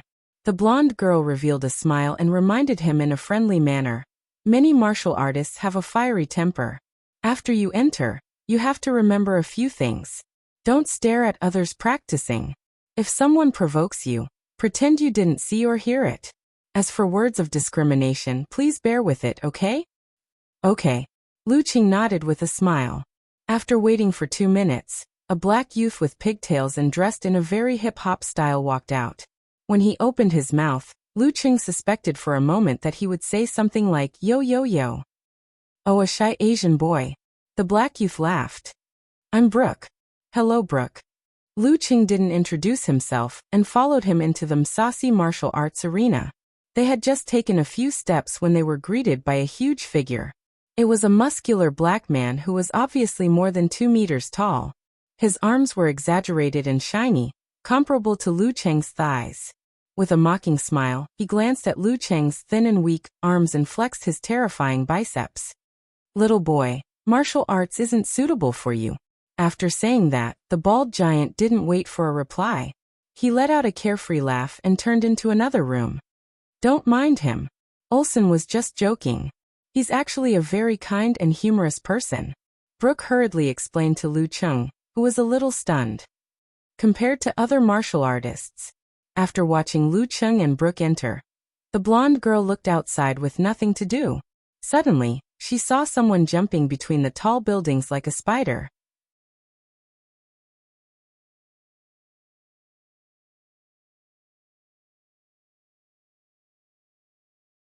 Chapter 497. The blonde girl exclaimed in surprise. She hurriedly picked up her phone and tried to take a picture. However, when she aimed the screen at him, the figure leaping like a spider between the skyscrapers was already gone. "I missed a superhero." Retracting her gaze, she expressed her regret on social media. Although everyone knew that superheroes from comics and movies were virtual characters and were exaggerations of reality, there were always fans who had evolved similar abilities to imitate and replicate them. According to incomplete statistics, there were more than 20 Spider-Men who were publicly recognized and recorded by fans in America. Batman and Magneto were also not in the minority. After lamenting, the blonde girl suddenly fell into deep thought. The appearance of superheroes was often accompanied by danger. Was there something scary in the vicinity? For a moment, she was both anxious and curious. In the Msasi martial arts arena, Lu Qing smiled after hearing Brooke's explanation. Understood. Faced with the ridicule and discrimination of the bald giant, Olsen, if it were him in the past, he would have been exceptionally angry and embarrassed. However, with his current strength and realm, he only found it funny and didn't feel insulted. "Fighting isn't suitable for me? This joke is enough to keep me entertained for a week." Brooke nodded in satisfaction and led Lu Qing deeper into the arena. They passed through corridors after corridors, passing by training grounds, and introduced the general knowledge of the Jiruga sect. The most influential martial arts school in the Omega Empire was the Mission School. However, the school with the longest history was the Nature School. They believed that everything had a spirit, and through that, they could gain power and transform themselves. The Jiruga school belonged to a major branch of the Nature School. They placed the spirituality of the human body in a more important position. Similarly, there were also different sects within the Jiruga sect. The Msasi sect focused on martial arts and, besides the spirituality of the human body, still emphasized on communicating with the spirits of all things. The other sect was closer to spirit cultivation and had almost developed into a cult. In order to awaken the spirituality of the human body, some of their rituals could even be classified as a cult. However, these were all Brooke's words. His stand was clear. and some of his words could only be taken as a passing remark. Lu Qing didn't comment on this. Occasionally he would respond with a yes, yes, yes. Most of the time, he was observing the layout, the coaches and the students. Compared to the Dragon Fist Dojo, the Musashi fighting arena occupied a large area. The upper and lower floors were separated into training grounds and rooms. There were bare-handed fights, wrestling practice, weapons training, and even fitness classes for ordinary people. As he turned the corner of a room, he caught a glimpse of something that looked like an aquarium out of the corner of his eye. It was made up of huge glass partitions. Inside, the water rippled gently. The color was dark blue, and light shone in from different places. A bare-chested, muscular white man in leather shorts sank down from above. He held his breath and kicked continuously, breaking the underwater stone pillars into two. It's not bad to be able to do this underwater. Lu Qing didn't look any further. He continued forward, deep in thought. All right, this place is exclusively for fighters. As they walked, Brooke reached out and stopped him. He smiled and said sorry. Lu Qing subconsciously looked over and found the place bathed in sunlight. A breeze blew in through the window. It was so quiet that his mind couldn't help but settle. However, it wasn't as if there was no one there. Vaguely, one could see a white man with bulging muscles. He was holding a large sword and silently practicing slashing. Every slash was shining like a star. Step slash, resplendent, step slash, resplendent. This boring and monotonous scene piqued Lu Qing's interest in the Jiruga sect and the Musashi fighting arena. He turned his head and asked Brooke, "If I want to learn, what choice do I have?" To Lu Qing, he wanted to experience different martial art styles, but he didn't want to cause any trouble. This was because there was a high possibility that it would result in deportation and visa rejection. He wouldn't be able to fly to America to see his little fairy in the future. To him, that would be putting the cart before the horse. Wasn't the most important thing to come here for a couple's reunion? Furthermore, directly challenging the dojo didn't suit his character. It felt too arrogant, unreasonable, and could easily ruin the reputation of others. Therefore, Lu Qing's plan had always been to pay some money and train with them to broaden his horizons. When the opportunity presented itself, he would spar with the strong and become a good young man with ideals, morals, culture, and discipline. All right, we have fitness, beginner, intermediate, and advanced classes. Which one do you want to enroll in? The latter classes require a corresponding fighting foundation, and they're very expensive. Brooke explained in detail as he led Lu Qing back. What's the level of the advanced class? How much is the tuition fee? Lu Qing asked without hesitation. Brooke was stunned for a moment. Looking at the black-haired man's thin arms and legs, he couldn't help but laugh. You? Advanced? Yes, I used to practice martial arts. Martial arts, understand? Lu Qing waved his fist in a standard motion. Martial arts. Brooke muttered to himself. He was shocked, but his eyes were still filled with disbelief. To him, Chinese martial arts were a mystery. It could allow someone who didn't look strong enough to explode with terrifying strength. But could this Asian boy in front of him be someone who had learned martial arts? Let me think. Hey Joe Waika, come here for a moment. You can spar with him. Put on your gloves. Brooke gestured to the half-naked muscular Caucasian man. He was practicing his footwork and punches. Joe Waika had a broad forehead and cold features. He looked shy and introverted, but upon closer inspection, one could see the violent and bloodthirsty desire hidden within him. Him? Brooke, stop joking. Joe Waika glanced at Lu Qing, then glared at the black youth with braids. He wants to enroll in the advanced classes. Brooke shrugged helplessly. Advanced classes? Joe Waika seemed to have heard something funny. He shrugged his shoulders, laughing nonstop. When he was done, he turned around and put on his gloves. He looked at Lu Qing and said, "Little boy, I'll let you know what an advanced class is. It's different from drinking milk in your mother's arms." "Don't I need to use gloves?" Lu Qing asked casually. "No need. Punch me with all your might." Joe Waika's eyes lit up as he answered excitedly. "This is the first time I've heard such a request." Lu Qing complained. He suddenly bent his legs, twisted his knees, swung his back, and sent a straight punch forward. Despite his complaints, he didn't use his full strength.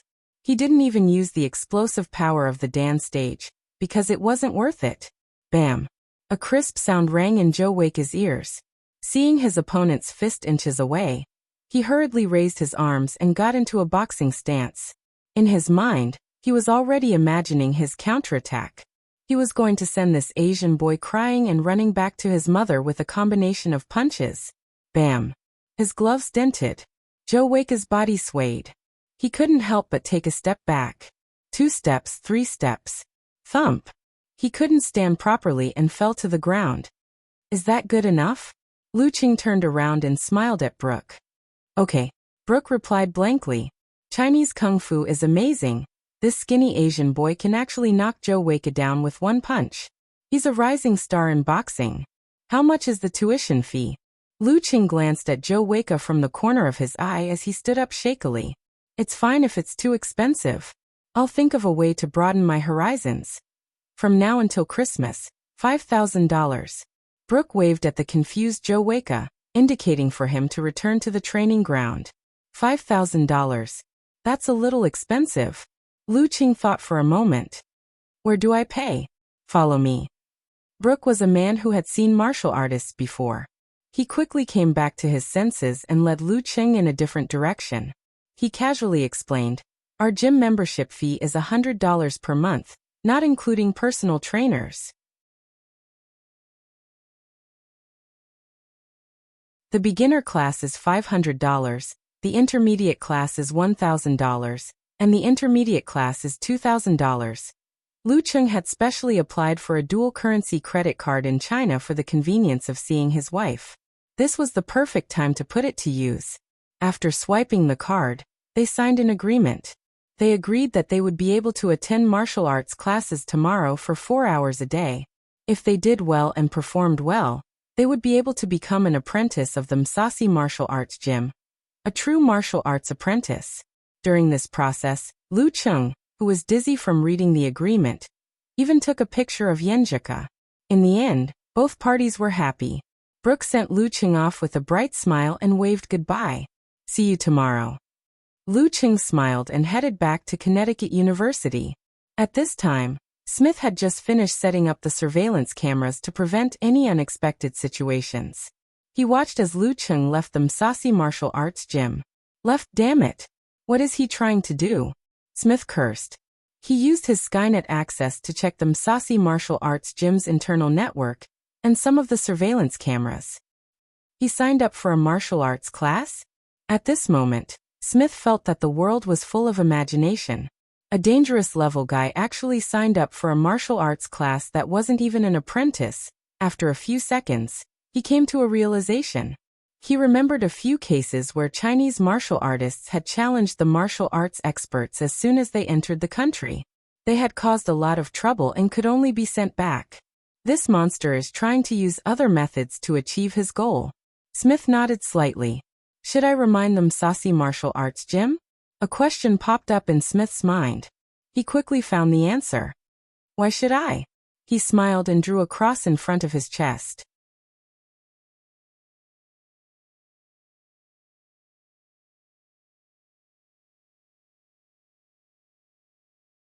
Chapter 498. After leaving the Msasi Martial Arts Gym, Lu Qing decided to stop looking for similar places since he had already decided to start his classes the next day. Meals had to be eaten one bite at a time, and the martial arts schools had to be experienced one by one. He would be coming here once a month. Wouldn't it be boring if he wolfed down everything in one go in the future? He looked at the time, put his hands in his pockets, and returned to Connecticut University. When he passed by a street with more Chinese people, he happened to see a large supermarket. Lu Qing took out his phone, took a picture, and sent it to Yenjika with a smirk. Do you want me to buy some groceries? I think I ate all your stock last night. After he finished typing, he roughly read it and changed your home to our home, with a smile on his face. Then he clicked send. After a few minutes, Yenjika smiled and said, Why do I feel like you are a house husband? An inhuman expert as a house husband. This character setting is awesome, I'm giving him a thumbs up. Following that, she added, rolling her eyes. But I remember that we haven't gone grocery shopping together. Wait for me, I don't have class in the afternoon. Okay. Lu Cheng replied with a silly smile. He switched to the map interface and reconfirmed the route. Then he put away his phone and walked forward leisurely. After walking for a few minutes, the wind that passed through the streets suddenly became stronger. The sky suddenly darkened, and the temperature dropped at a speed visible to the naked eye. Walala, as the wind reached its peak, the rain began to fall. Drip, drip, drip, drip. The weather in Connecticut sure is changeable. Lu Cheng, who didn't bring any rain gear, looked around for shelter. At this moment, he had an absolute reaction and noticed the raindrops falling. He flexed his muscles and moved his shoulders slightly. He immediately flung away the raindrops without staining his clothes. That's interesting. Lu Cheng's eyes lit up, as though he had found something fun. He quickly focused his mind and began visualizing. He formed an ice mirror in his heart and displayed the minute changes in various parts of his body. Compared to the past, his control after reaching the inhuman stage was so strong that it could be said to be abnormal. He felt as if his brain was like a supercomputer, instantly extracting the information collected from every part of his body and rapidly giving feedback, giving orders to each of them. His tendons bulged slightly and his veins pulled. Lu Cheng kept flexing his muscles, shaking off the raindrops that fell on his body. From his shoulders to his arms, from his chest to his lower abdomen, from his thighs to his ankles. In the beginning, he was a little flustered. He cared about his brother, but lost his sister-in-law. He could care about his upper body, but he couldn't care about his lower body. He could care about his left, but he couldn't care about his right. As the rain fell, a few wet spots quickly appeared on the surface of his body, especially his head. Unless one was a physical invulnerability expert, one wouldn't dare to cultivate too deeply. Just by pulling on the skin and small muscles, one would definitely be slower by half a beat. Step by step, Lu Cheng walked leisurely in the rain. He slowly grasped the rhythm, and was no longer in a hurry. Everything was in order. It was as if he was immersed in a symphony, letting every part of his body play the role of different instruments, playing a beautiful melody in an orderly manner, intoxicating his soul. In the RV in the next block, Smith looked at the surveillance screen and shrugged. He said to his subordinate who was drinking coffee next to him in confusion, "Is he a poet? Why is he so happy to be in the rain? I don't understand. What a strange Easterner." The black-haired, brown-eyed member of the Homeland Security Bureau shook his head. The rain in Connecticut came and went in a hurry. When Lu Cheng strolled to the outdoor cafe, the dark clouds had already dispersed and the sun shone into the wind. Huff. He exhaled and wiped the dense cold sweat on his forehead. He felt both tired and refreshed. That experience just now was great. It was as though he had become a god who controlled his body. He had the confidence to reveal everything within. Is this how it feels to have a breakthrough in Ice Mirror? Encountering gods in the void, self-reflection? Ice Mirror was said to be the most difficult martial arts below physical invulnerability. It was the core control of many of the ice sex martial arts. Not only was it difficult to master, but it was also difficult to improve. After Lu Cheng completed his transformation and entered the inhuman stage, he thought it would become stronger. Who knew that it wouldn't improve at all? But today, he had a breakthrough for no reason because of the rain. After arriving in America and meeting Ke, my body and mind are satisfied. My latent impatience is gone, my mind is stable, and I already have the foundation. Is that why I was able to gain something by chance? Lu Cheng thought, surprised, delighted, and amused. Damn it! Why does it feel like I'm practicing dual cultivation? He couldn't help but complain. He examined himself again. The rain just now was rather heavy, and he had just made a breakthrough in his control of Ice Mirror. It was inevitable that he would have trouble controlling his body. There were many wet marks on his body, especially on his hair, which was sticking to his body. However, after walking in the rain for more than 10 minutes, most of his body was dry. It was still unbelievable. Shaking his clothes, Lu Cheng raised his right hand and wiped his hair, wiping off patches of frost and ice crystals. He switched to his other hand and wiped his hair again. A little mist spread out, and his hair was completely dry. Not bad. Lu Qing showed the satisfaction of a full meal. He walked to the bar counter of the cafe and ordered a cup of cappuccino on a whim. He found a table and sat down. Sipping his coffee, he looked at his phone and searched for information on the Jiruga sect in English, leisurely waiting for Yenjika to end her morning class. He had already taken a copy of the relevant information in Chinese from the Ice God sect, but it was still lacking. On the other side in the RV. "Boss, look." The surveillance staff looked up in surprise and shouted to Smith. "What?" Smith put down his cutlery and looked over. His subordinate pointed at the screen and said, "Boss, he walked in the rain for 13.5 minutes, but only a small part of his clothes and pants were wet." Smith approached and carefully examined the playback. When he saw that Lu Qing had mistakenly dried his hair with the power of frost and flame, he suddenly understood and explained to himself. This should be some kind of application of his superpower. It's very detailed and wonderful.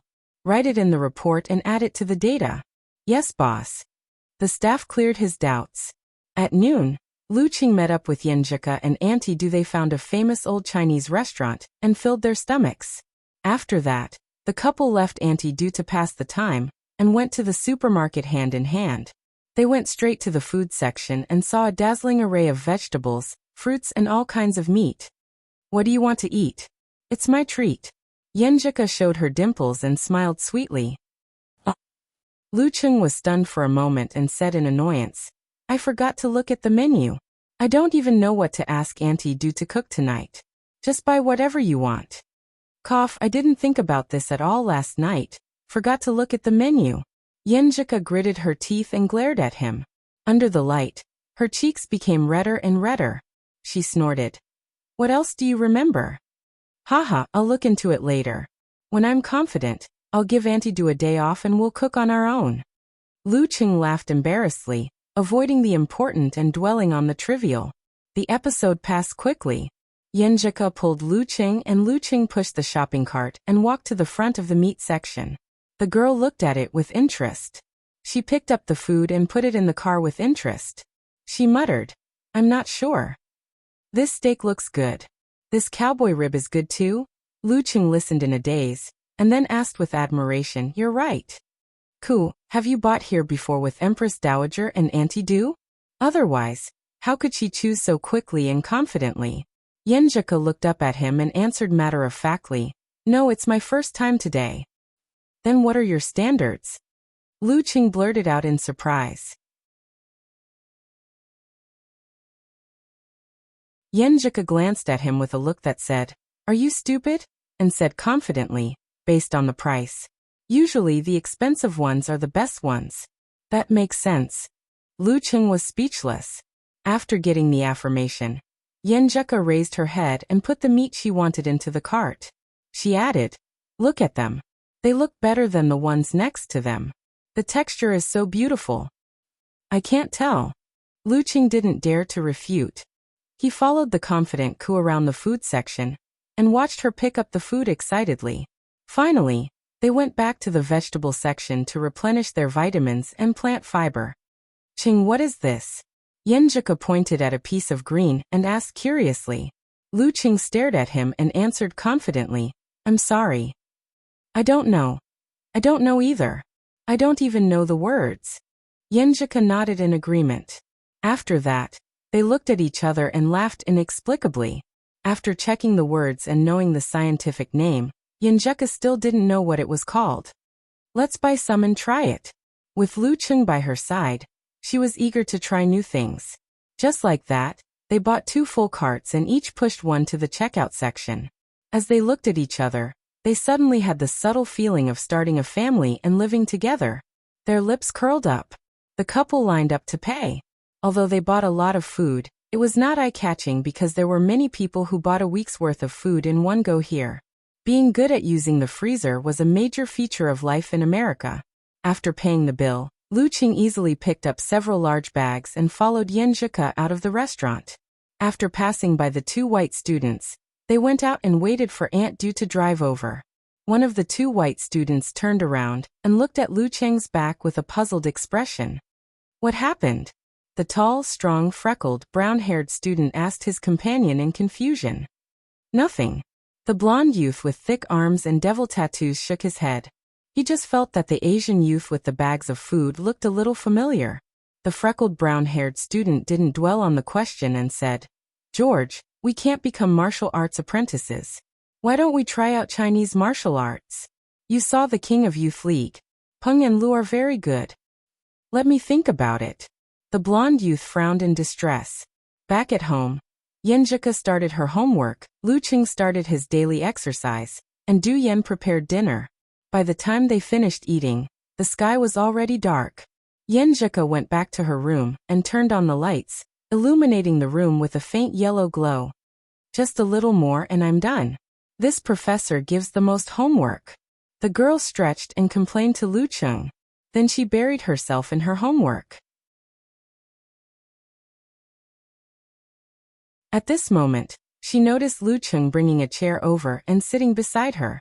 He turned on the table lamp to make the light brighter. Then he sat down silently with a book in his hand. He studied it seriously and accompanied her in silence. Cheng, what are you reading? After a few minutes, Yenjika couldn't hide her curiosity and turned her head to ask. Lu Cheng waved the book and smiled. Recipes. Yenjika snorted and pursed her lips. She turned her head and looked to the side. The dimples on her cheeks deepened. She felt that the light in the room was very warm.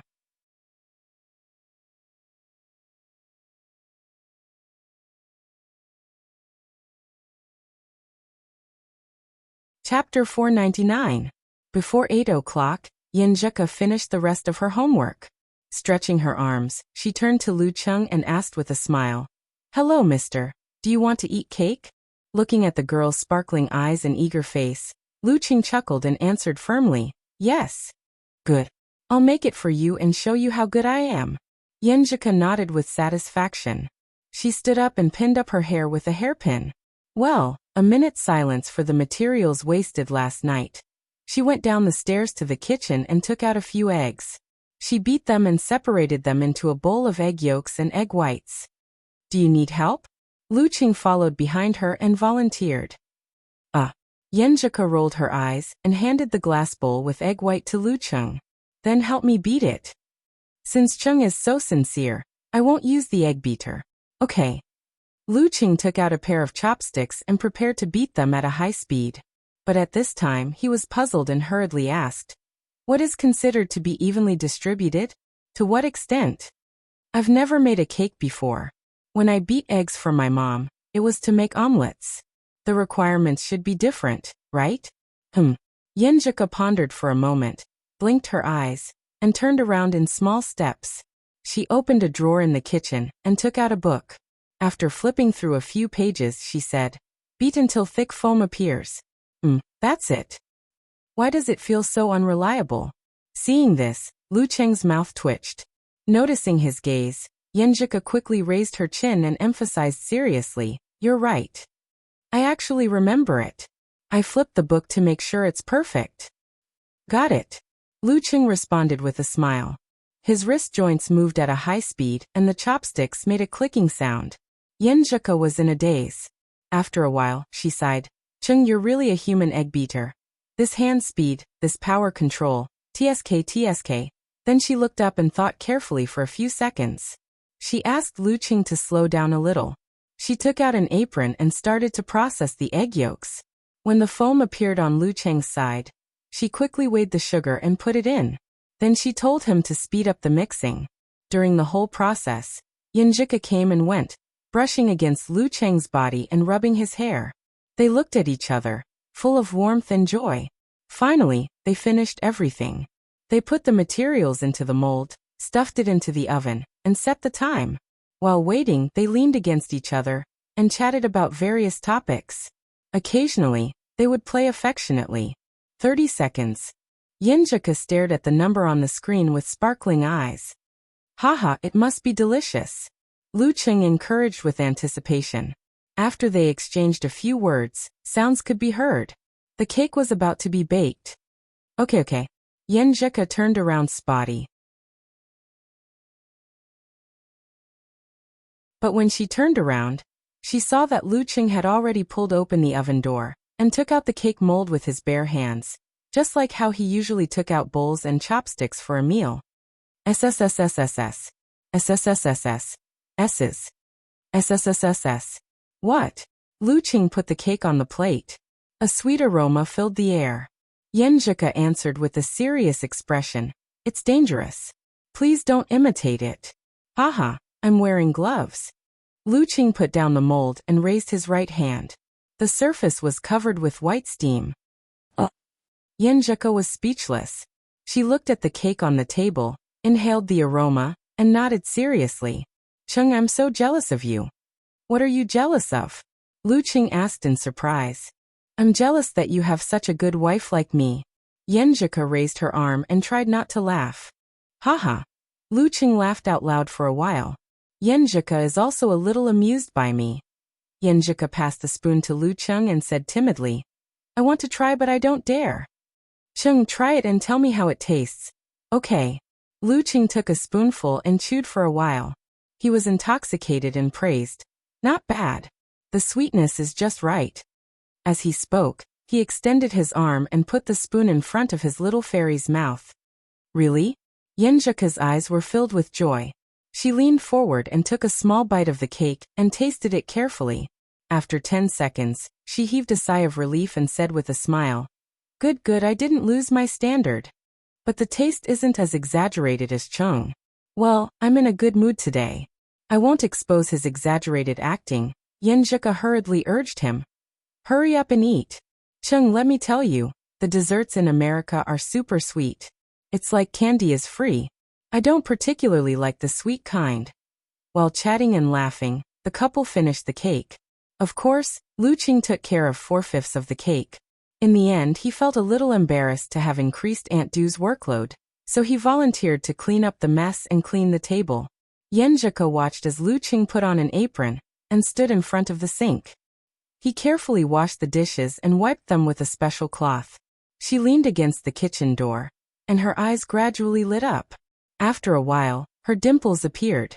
She leaned over and said confidently, Chung, I'm here to help you. Following which, sounds of laughter rang out in the kitchen. Luqing's helpless voice could be heard from time to time. You don't have to help. Why are you causing trouble? In the cheerful atmosphere, the two finished cleaning up and returned to the second floor. They each took a shower and lay on the same bed. Yenjika seemed to have forgotten that the room she had arranged for Luqing was next door. She asked with great interest, Chung, you said that your ice mirror has reached the realm of encountering gods in the void, self-reflection. What's the use of that?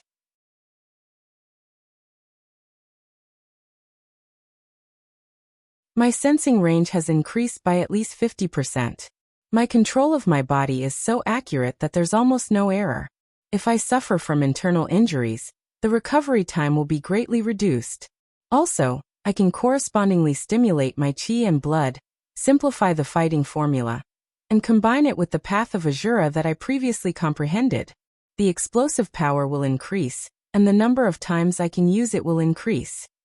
Luqing explained tirelessly, half describing for his wife, and half summarizing himself.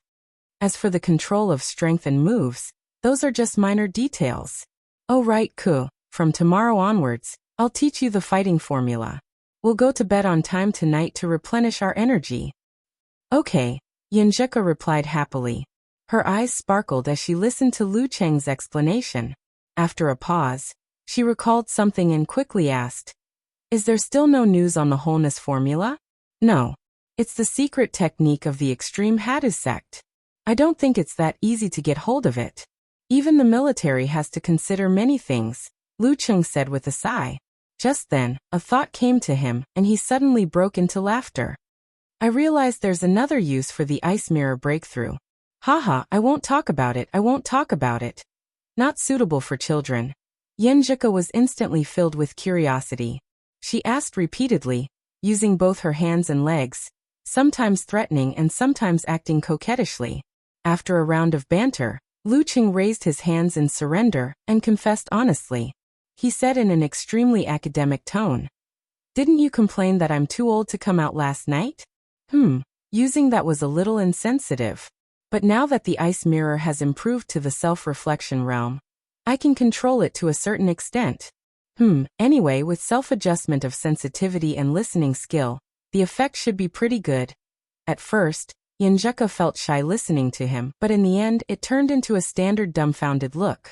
Chung, how did you end up in this aspect when practicing martial arts? Applying what I've learned. Lu Qing was just about to give a humorous reply when he was immediately pummeled by delicate punches. At the end of their banter, Yanjika sensed that the atmosphere was a little off. She quickly turned her back to Lu Qing, buried her face in the pillow, and announced in a muffled voice, I fell asleep. Lu Qing couldn't help but laugh, thinking of how his girl hadn't slept the entire night, and how she didn't even need to sleep with the help of the swordsman formula. He felt a pang of pity for her. Suppressing the urge, he hugged her from behind and kissed her lightly on the cheek. Good night. Good night. Yanjika's dimples slowly blossomed. The next morning, the two woke up feeling refreshed. Lu Qing found a pen and paper and wrote the fighting formula.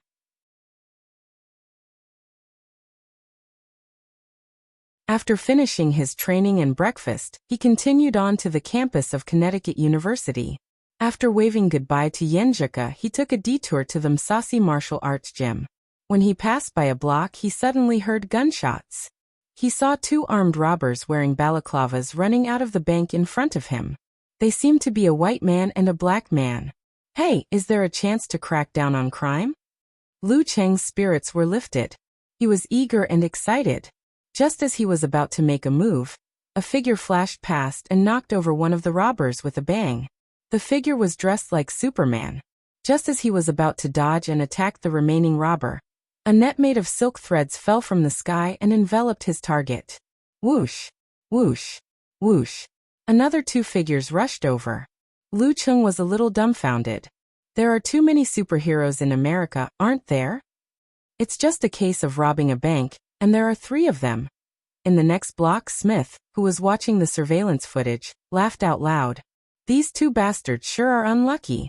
Three superheroes happen to be having breakfast nearby. At this point, he silently added another sentence. And a dangerous grade monster passed by. The incident in the morning passed in a flash.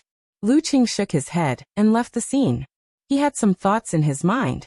Since the Americans are so passionate about acting as superheroes, will there be people acting as them? No, let's not talk about acting. Will there be people imitating high-end, perverted criminals? This seems to be their tradition. I have to go back and collect information to see if there are similar criminals in Connecticut. Could it be possible for them to endanger Yanjika? I have to take precautions. Sigh, it's a pity that I'm not familiar with this place. No intelligence, no resources, no evidence, no clues. If I'm not careful, I'll cross the line and be deported. Otherwise, I could really come up with a Connecticut criminal cleanup plan. I'll visit them one by one and blow them up at one point. Lu Qing's thoughts ran wild as he arrived at the entrance of the Msasi martial arts gym. P.S. Connecticut criminals. Who the F***ck did we offend?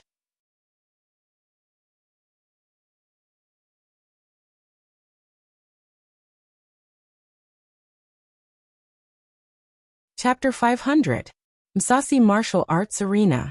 As the students participating in the advanced course had decent combat skills, they could easily catch up without any preparation. Therefore, Lu Qing was assigned to one of the groups by Brook without much trouble, and was assigned to an exclusive training ground. There was a total of 9 people in the group. There were a total of 9 people in this group, including him. Most of them were young men with strong physiques and natural advantages. Only 3 of them did not belong to this group. One of them was the red-eyed girl, Othaway, who was more than 1.8 meters tall. From the way the other students were fearful of her, it could be seen that she was not weak and could be considered as a big sister figure. The other one was the middle-aged man with gray hair and sagging cheeks, Cole. Under normal circumstances at his age, he should have chosen the fitness class. However, he trained crazily more than anyone else. His eyes were filled with ferocity, and every punch and kick seemed to be filled with all his strength. As for the third one, it was of course Lu Cheng himself. His muscles were moderate and his strength was hidden. Therefore, he could not fully support his combat suit. Compared to the other students, he was shorter and skinnier. However, the other students did not discriminate or provoke him. Since he could join the advanced course, he must have a good foundation. Their speculations were quickly confirmed by Coach Lin Delo's introduction. This was an Asian kid who had practiced Chinese martial arts. After observing for a while, Lu Cheng gained an intuitive understanding of the fighting techniques of the Juruga sect. They used boxing as their core, mixed with jujitsu and wrestling, and were very good at using the body and restricting the joints. However, this was all part of the basic content, and was not shown at all when it came to the integration of the body's spirituality and the ability to communicate with all living things. With Lu Cheng's current insight, knowledge, and foundation, he joined the training after 20 minutes and got the hang of it quickly. It was as though he had been immersed in it for at least 5 years. Hathaway and the other students were amazed and speechless. Only the middle-aged man, Cole, was not interested in anything else. He treated the void in front of him as his mortal enemy and kept on punching and kicking, making cracking sounds. Not bad.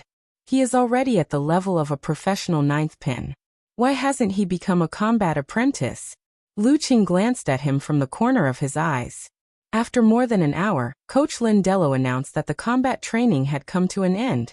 Everyone entered the room at the side and began to awaken their spirituality. This was also the reason why the advanced course was worth $5,000 and why there were so many applicants.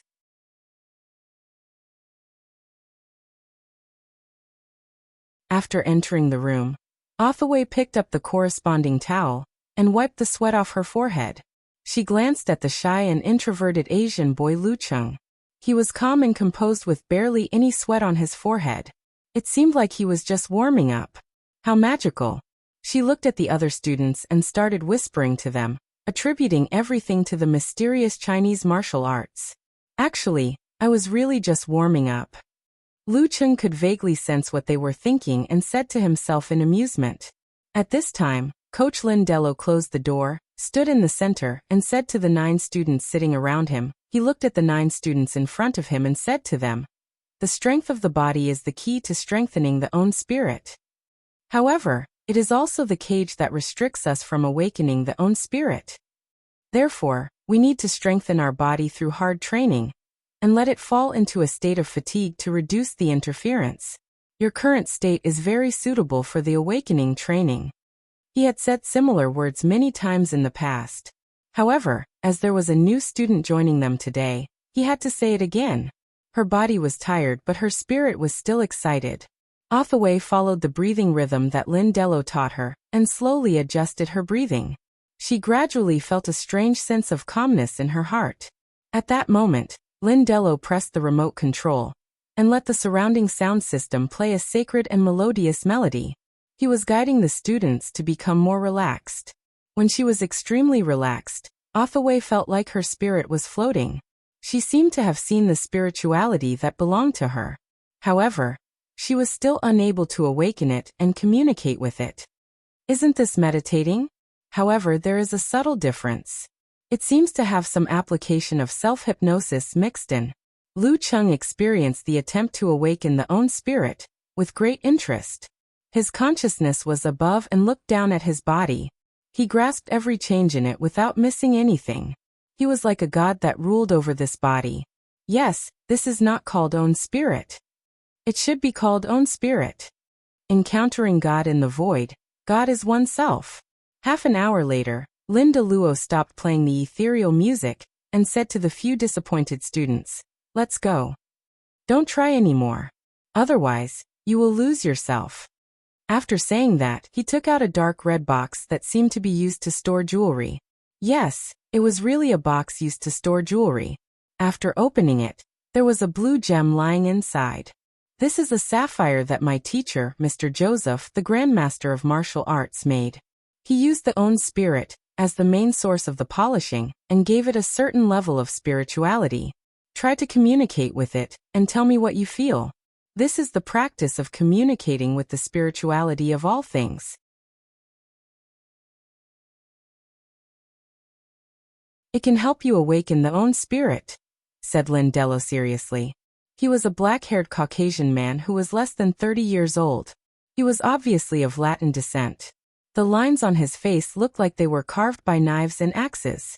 According to the order, the middle-aged man, Cole, was the first to receive the gem. He communicated with it quietly for a while before opening his eyes and revealing his grayish-white pupils. I feel a patch of blue. Lindello nodded slightly and didn't comment. He let Cole pass the message clockwise. I feel like I'm touching water. I almost couldn't breathe just now. Waves, waves, I see waves. After a few people, the object of spirituality was in the hands of the extremely curious Lu Cheng. He imitated the other students and placed the gem in his palm. He placed it horizontally on his left chest and closed his eyes. Focusing his thoughts, he reflected in the ice mirror. His mind slowly descended and came into contact with the gem. It seemed to surround and envelop it. Ripples appeared in his heart lake. Within the ice mirror, a crashing sound could be heard. It was a surging sea that filled the surroundings. It was deep blue, layered, and dimly glowing. Essence. Charm. These two words popped up in Lu Cheng's mind. He felt that this sapphire was very similar to the paper on which he had written the fighting formula. However, there were subtle differences. There are 3,000 paths, but they all lead to the same destination. He suddenly remembered a saying in a cultivation classic. His mind and consciousness immersed in the gem, wanting to explore more. With a crashing sound, the waves of the blue sea surged and churned to the bottom. There was a layer of blood-like water. Thick, sticky, stinky, cruel, evil, and many other sensations appeared in Lu Cheng's ice mirror, creating exaggerated ripples and hideous cracks. Lu Cheng responded in his mind. He visualized the ice spirit holy light and moved a little forward. The blood flow immediately retreated, and the ice mirror regained its stability. The blue sea once again covered everything, except for the coldness. It seemed to have two poles. What's going on? When the Grandmaster of Martial Arts Joseph was polishing the gem, he couldn't control his emotions and allowed the negative things to taint his spirituality. Moreover, this evil feeling was buried very deep. It would be difficult to detect or trigger the changes if one wasn't of a similar level. Experts of a similar level wouldn't have the time to study the spiritual item that Joseph was polishing for his disciple. Lu Cheng was still in a state where he didn't know much about the awakening and polishing of the Juruga sect. It was hard for him to figure out the real reason. He opened his eyes and briefly explained his feelings. The sea. Lin Deluo's eyes were filled with surprise. After a while he nodded and said, "That's right. This Asian kid's spirituality is very strong."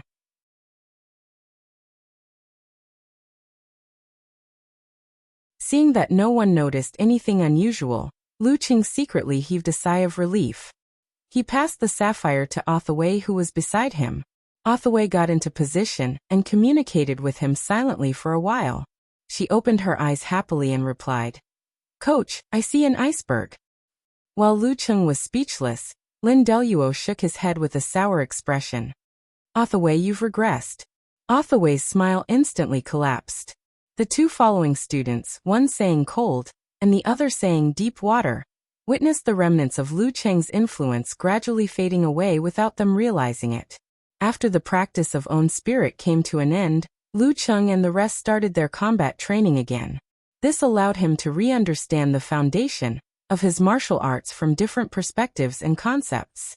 From there, he could find problems that he couldn't detect in the past. Stones from other mountains can be used to attack jade. At 11:30 p.m., Lin Deluo announced the end of the class for the day. If anyone wanted to come in the afternoon, they could do an hour of free practice. Lu Cheng didn't have the time to care about the other students. He took a shower, changed his clothes, and returned to Connecticut University to have lunch with Yen Zhika. With his company, Duyen had the time to do something of her own. Afternoon. Duyen returned and the girl re-entered the classroom. Lu Cheng found the nearest cafe and asked for an iced latte. As he drank, he used the local internet to search for famous criminals in Connecticut. The first thing that came into his view was a scary guy known as the God Slayer. He committed crimes all over America, not just in Connecticut. He took pleasure in killing famous superheroes. Other than that, there was no pattern to his crimes. Until now he hadn't been caught. This guy probably has the strength of a physical invulnerability expert. Lu Cheng exclaimed. However, the God Slayer targeted powerful superheroes. It was almost impossible for him to affect Cuckoo, so he didn't need to be wary of him. Lu Cheng swiped his thumb and looked at the search results again. Every year, the nightmare would randomly kill people. His targets have no pattern. The only thing that can be confirmed is that when the corpse is found, the forehead will be slit vertically, and there seems to be an additional bloody eye. According to the police report, there was once a person who tried to commit a crime to escape the law. In the end, he provoked the nightmare and became the next victim. From the limited 2 encounters, this guy is considered a veteran grandmaster of martial arts in America. He's similar to our Inhuman. No leads, no leads. Lu Cheng sipped his coffee in frustration. His plan to clean up criminals had been foiled before it even started. He didn't even know who the culprit was. Out of habit, he continued to scroll down. He saw that there were cases of 2 to 4 female high school students and below disappearing every year. After years of police investigation, they could basically confirm that the culprit was the same person, codenamed Butcher. On the list of suspects listed online, Lu Cheng saw a familiar name. A Joseph? Joseph from the Msasi Martial Arts Gym?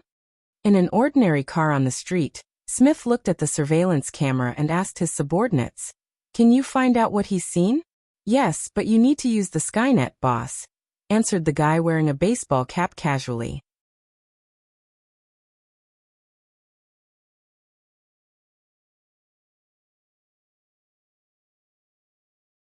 Chapter 501. Joseph. Seeing this name, Lu Cheng immediately recalled his experience of communicating with the gemstone spiritual object in the morning. He remembered the sticky, smelly, evil, and cruel blood. That was a gemstone polished by martial artist Johnny Joseph with his own spirit. The tainted deep spirituality seemed to have originated from the negative factors at the bottom of his heart, or his prolonged emotional loss. Thinking of this, Lu Cheng perked up. He began to research why Joseph was listed as a suspect. The blood of a missing girl, Taylor, was found in the woods near his villa. His ex-wife spread the word that he believed in the devil, and that he had cult books like the Pure Girl's Spirit at home. Another victim, Sonny's boyfriend, accused him of seeing figures similar to Joseph around the scene of the possible disappearance. However, the broken camera couldn't provide any evidence. Reading line by line, Lu Cheng realized that these clues couldn't clearly prove that Joseph was the culprit. They couldn't even make him undergo a strict investigation. However, combined with the abnormality of the sapphire, he was somewhat confident. In an ordinary sedan on the street, a young man in a baseball cap was typing rapidly on the keyboard. "Boss, he's looking at famous criminals and cases in Connecticut." Smith was stunned. He took the laptop from his subordinate and slid his index finger across the touchscreen, reading the content that Lu Cheng had read. This was feedback from the internet service provider. What is he planning to do? Does he want to play the role of a superhero? Asked the young man in the baseball cap, seeking to communicate. After a moment of silence, Smith slowly opened his mouth. This is probably the hobby of Chinese martial artists. In Chinese it's called qia, or learn from each other. He uttered the words he had learned during his research over the past few days in a strange accent. He then added, "Don't our mixed martial arts masters like challenges as well?" "I think I get it." He's looking for a challenge that won't get him kicked out of the game. The young man in the baseball cap was enlightened. "Boss, you have to think of a way to warn him. Don't make this a big deal." Smith nodded slightly and didn't say anything else. He returned the laptop to his subordinate and pointed outside. "I'll go get a cup of hot coffee. Do you want one?" "No need. Can I have some Coke?" The young man in the baseball cap smiled brightly. After getting out of the car, Smith went to another shop and bought a cup of steaming black coffee. Then he took the elevator to the top floor and entered the rooftop. Leaning against the edge, he silently looked down at the building opposite. The short building was called Msasi Martial Arts Arena. A few minutes later, the door of the rooftop was opened. The gray-haired middle-aged man, Cole, appeared with a bag of things in his hand.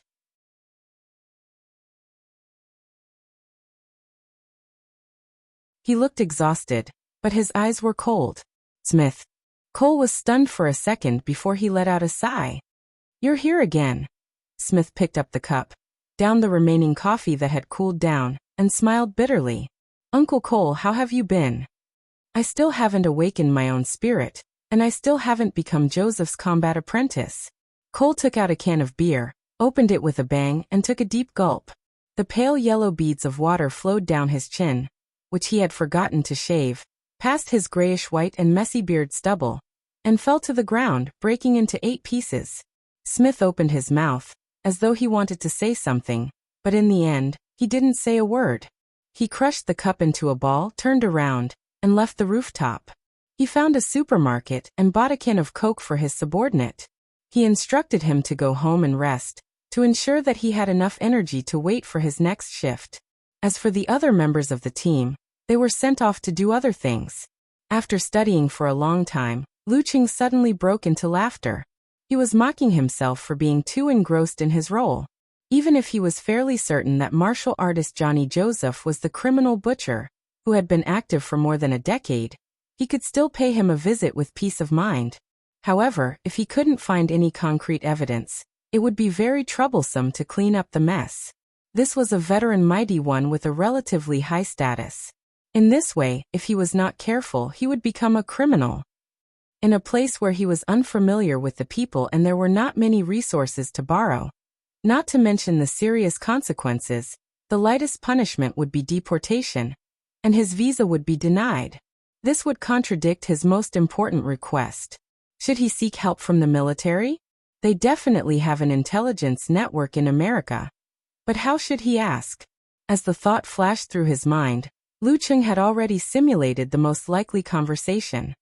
I'm going to deal with Johnny Joseph. I need intelligence support. Why? He's a perverted criminal. He might endanger my wife. Oh, does he know your wife?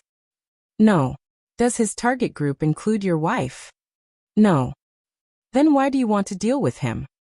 Do you understand? There's a certain possibility. A small possibility. I want to take precautions. Please forgive me for not understanding your train of thought. Lu Qing shook his head and mocked himself when he thought of a similar scenario. He temporarily put aside the idea of visiting the butcher.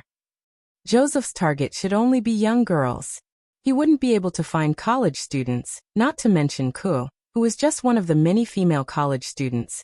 Even though perverted criminals like him are detestable, and everyone has the right to kill them, and I also have a sense of justice, I still have to consider the actual situation.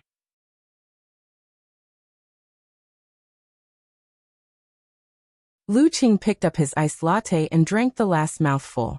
Seeing that it was still early, he decided to head to the Msasi martial arts gym for another hour of free practice.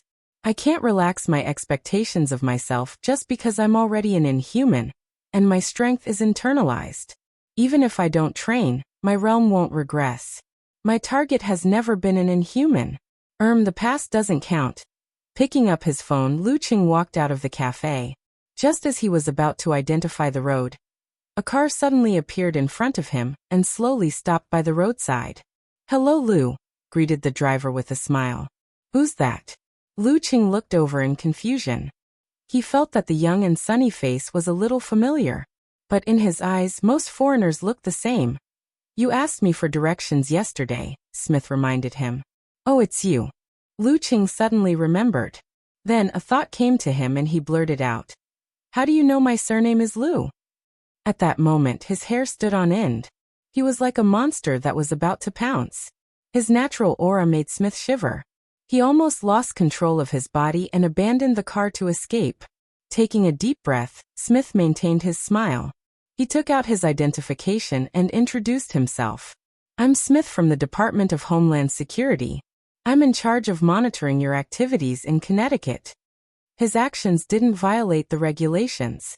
Such monitoring could be communicated with the target. Reminders and warnings were given first to let Chinese martial artists know that they were under the strict supervision of the state apparatus.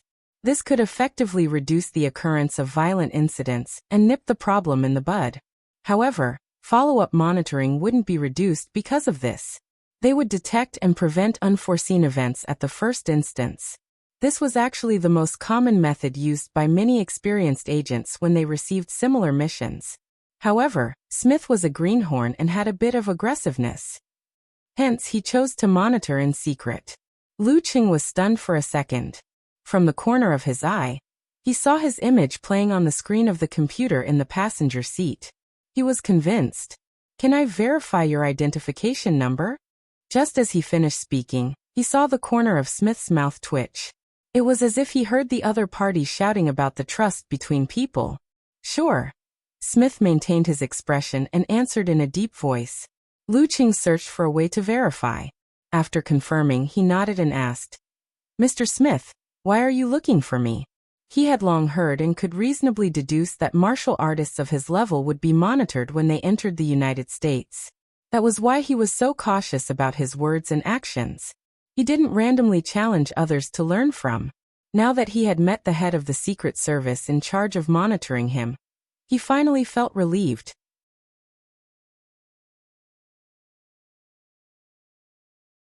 "Lou, let's talk in the car." Smith picked up the computer and pointed at the passenger seat. Lu Qing was bold and had a clear conscience. He immediately pulled open the car door, sat in, and fastened his seatbelt. Smith was dumbfounded by this small action. It was like a magical fantasy. Why would a monster like this need a seatbelt?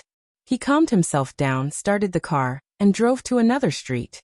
After a moment of thought, he said, "Lou, you're investigating famous criminals in Connecticut. You want to spar with them? So that's why he's here to warn me."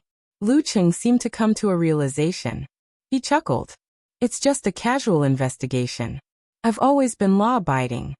As though he didn't hear his explanation, Smith continued, "Actually, we still have some evidence on Joseph, more than what has been revealed. However, we can't form a complete chain of evidence. He's also a veteran martial artist with status and connections. He's on good terms with many senators and lawyers. We can't apply for a search warrant. Sunny is a very intelligent girl. According to the Jaruga sect, her father once heard the remnants of her cries and screams around Joseph's villa.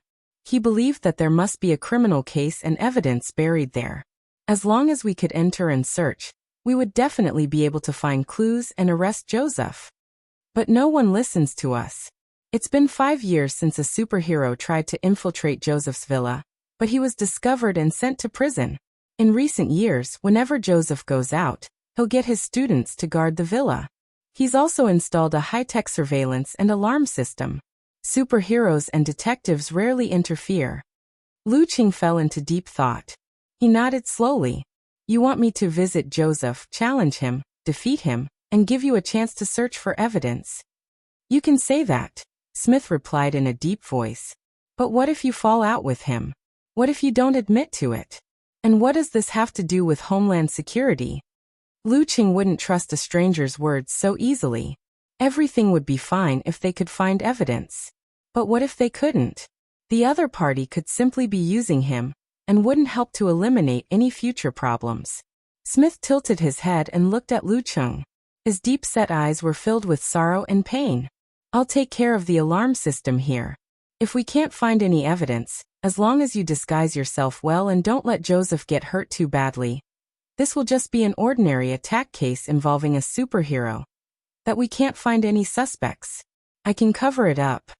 At this point, he took a deep breath and said, "When you were searching for information, you should have seen the photo of the victim, Sunny, and her boyfriend. You should have seen him being interviewed." Lu Qing's memories lit up. The photo of the blonde girl's boyfriend flashed across his mind.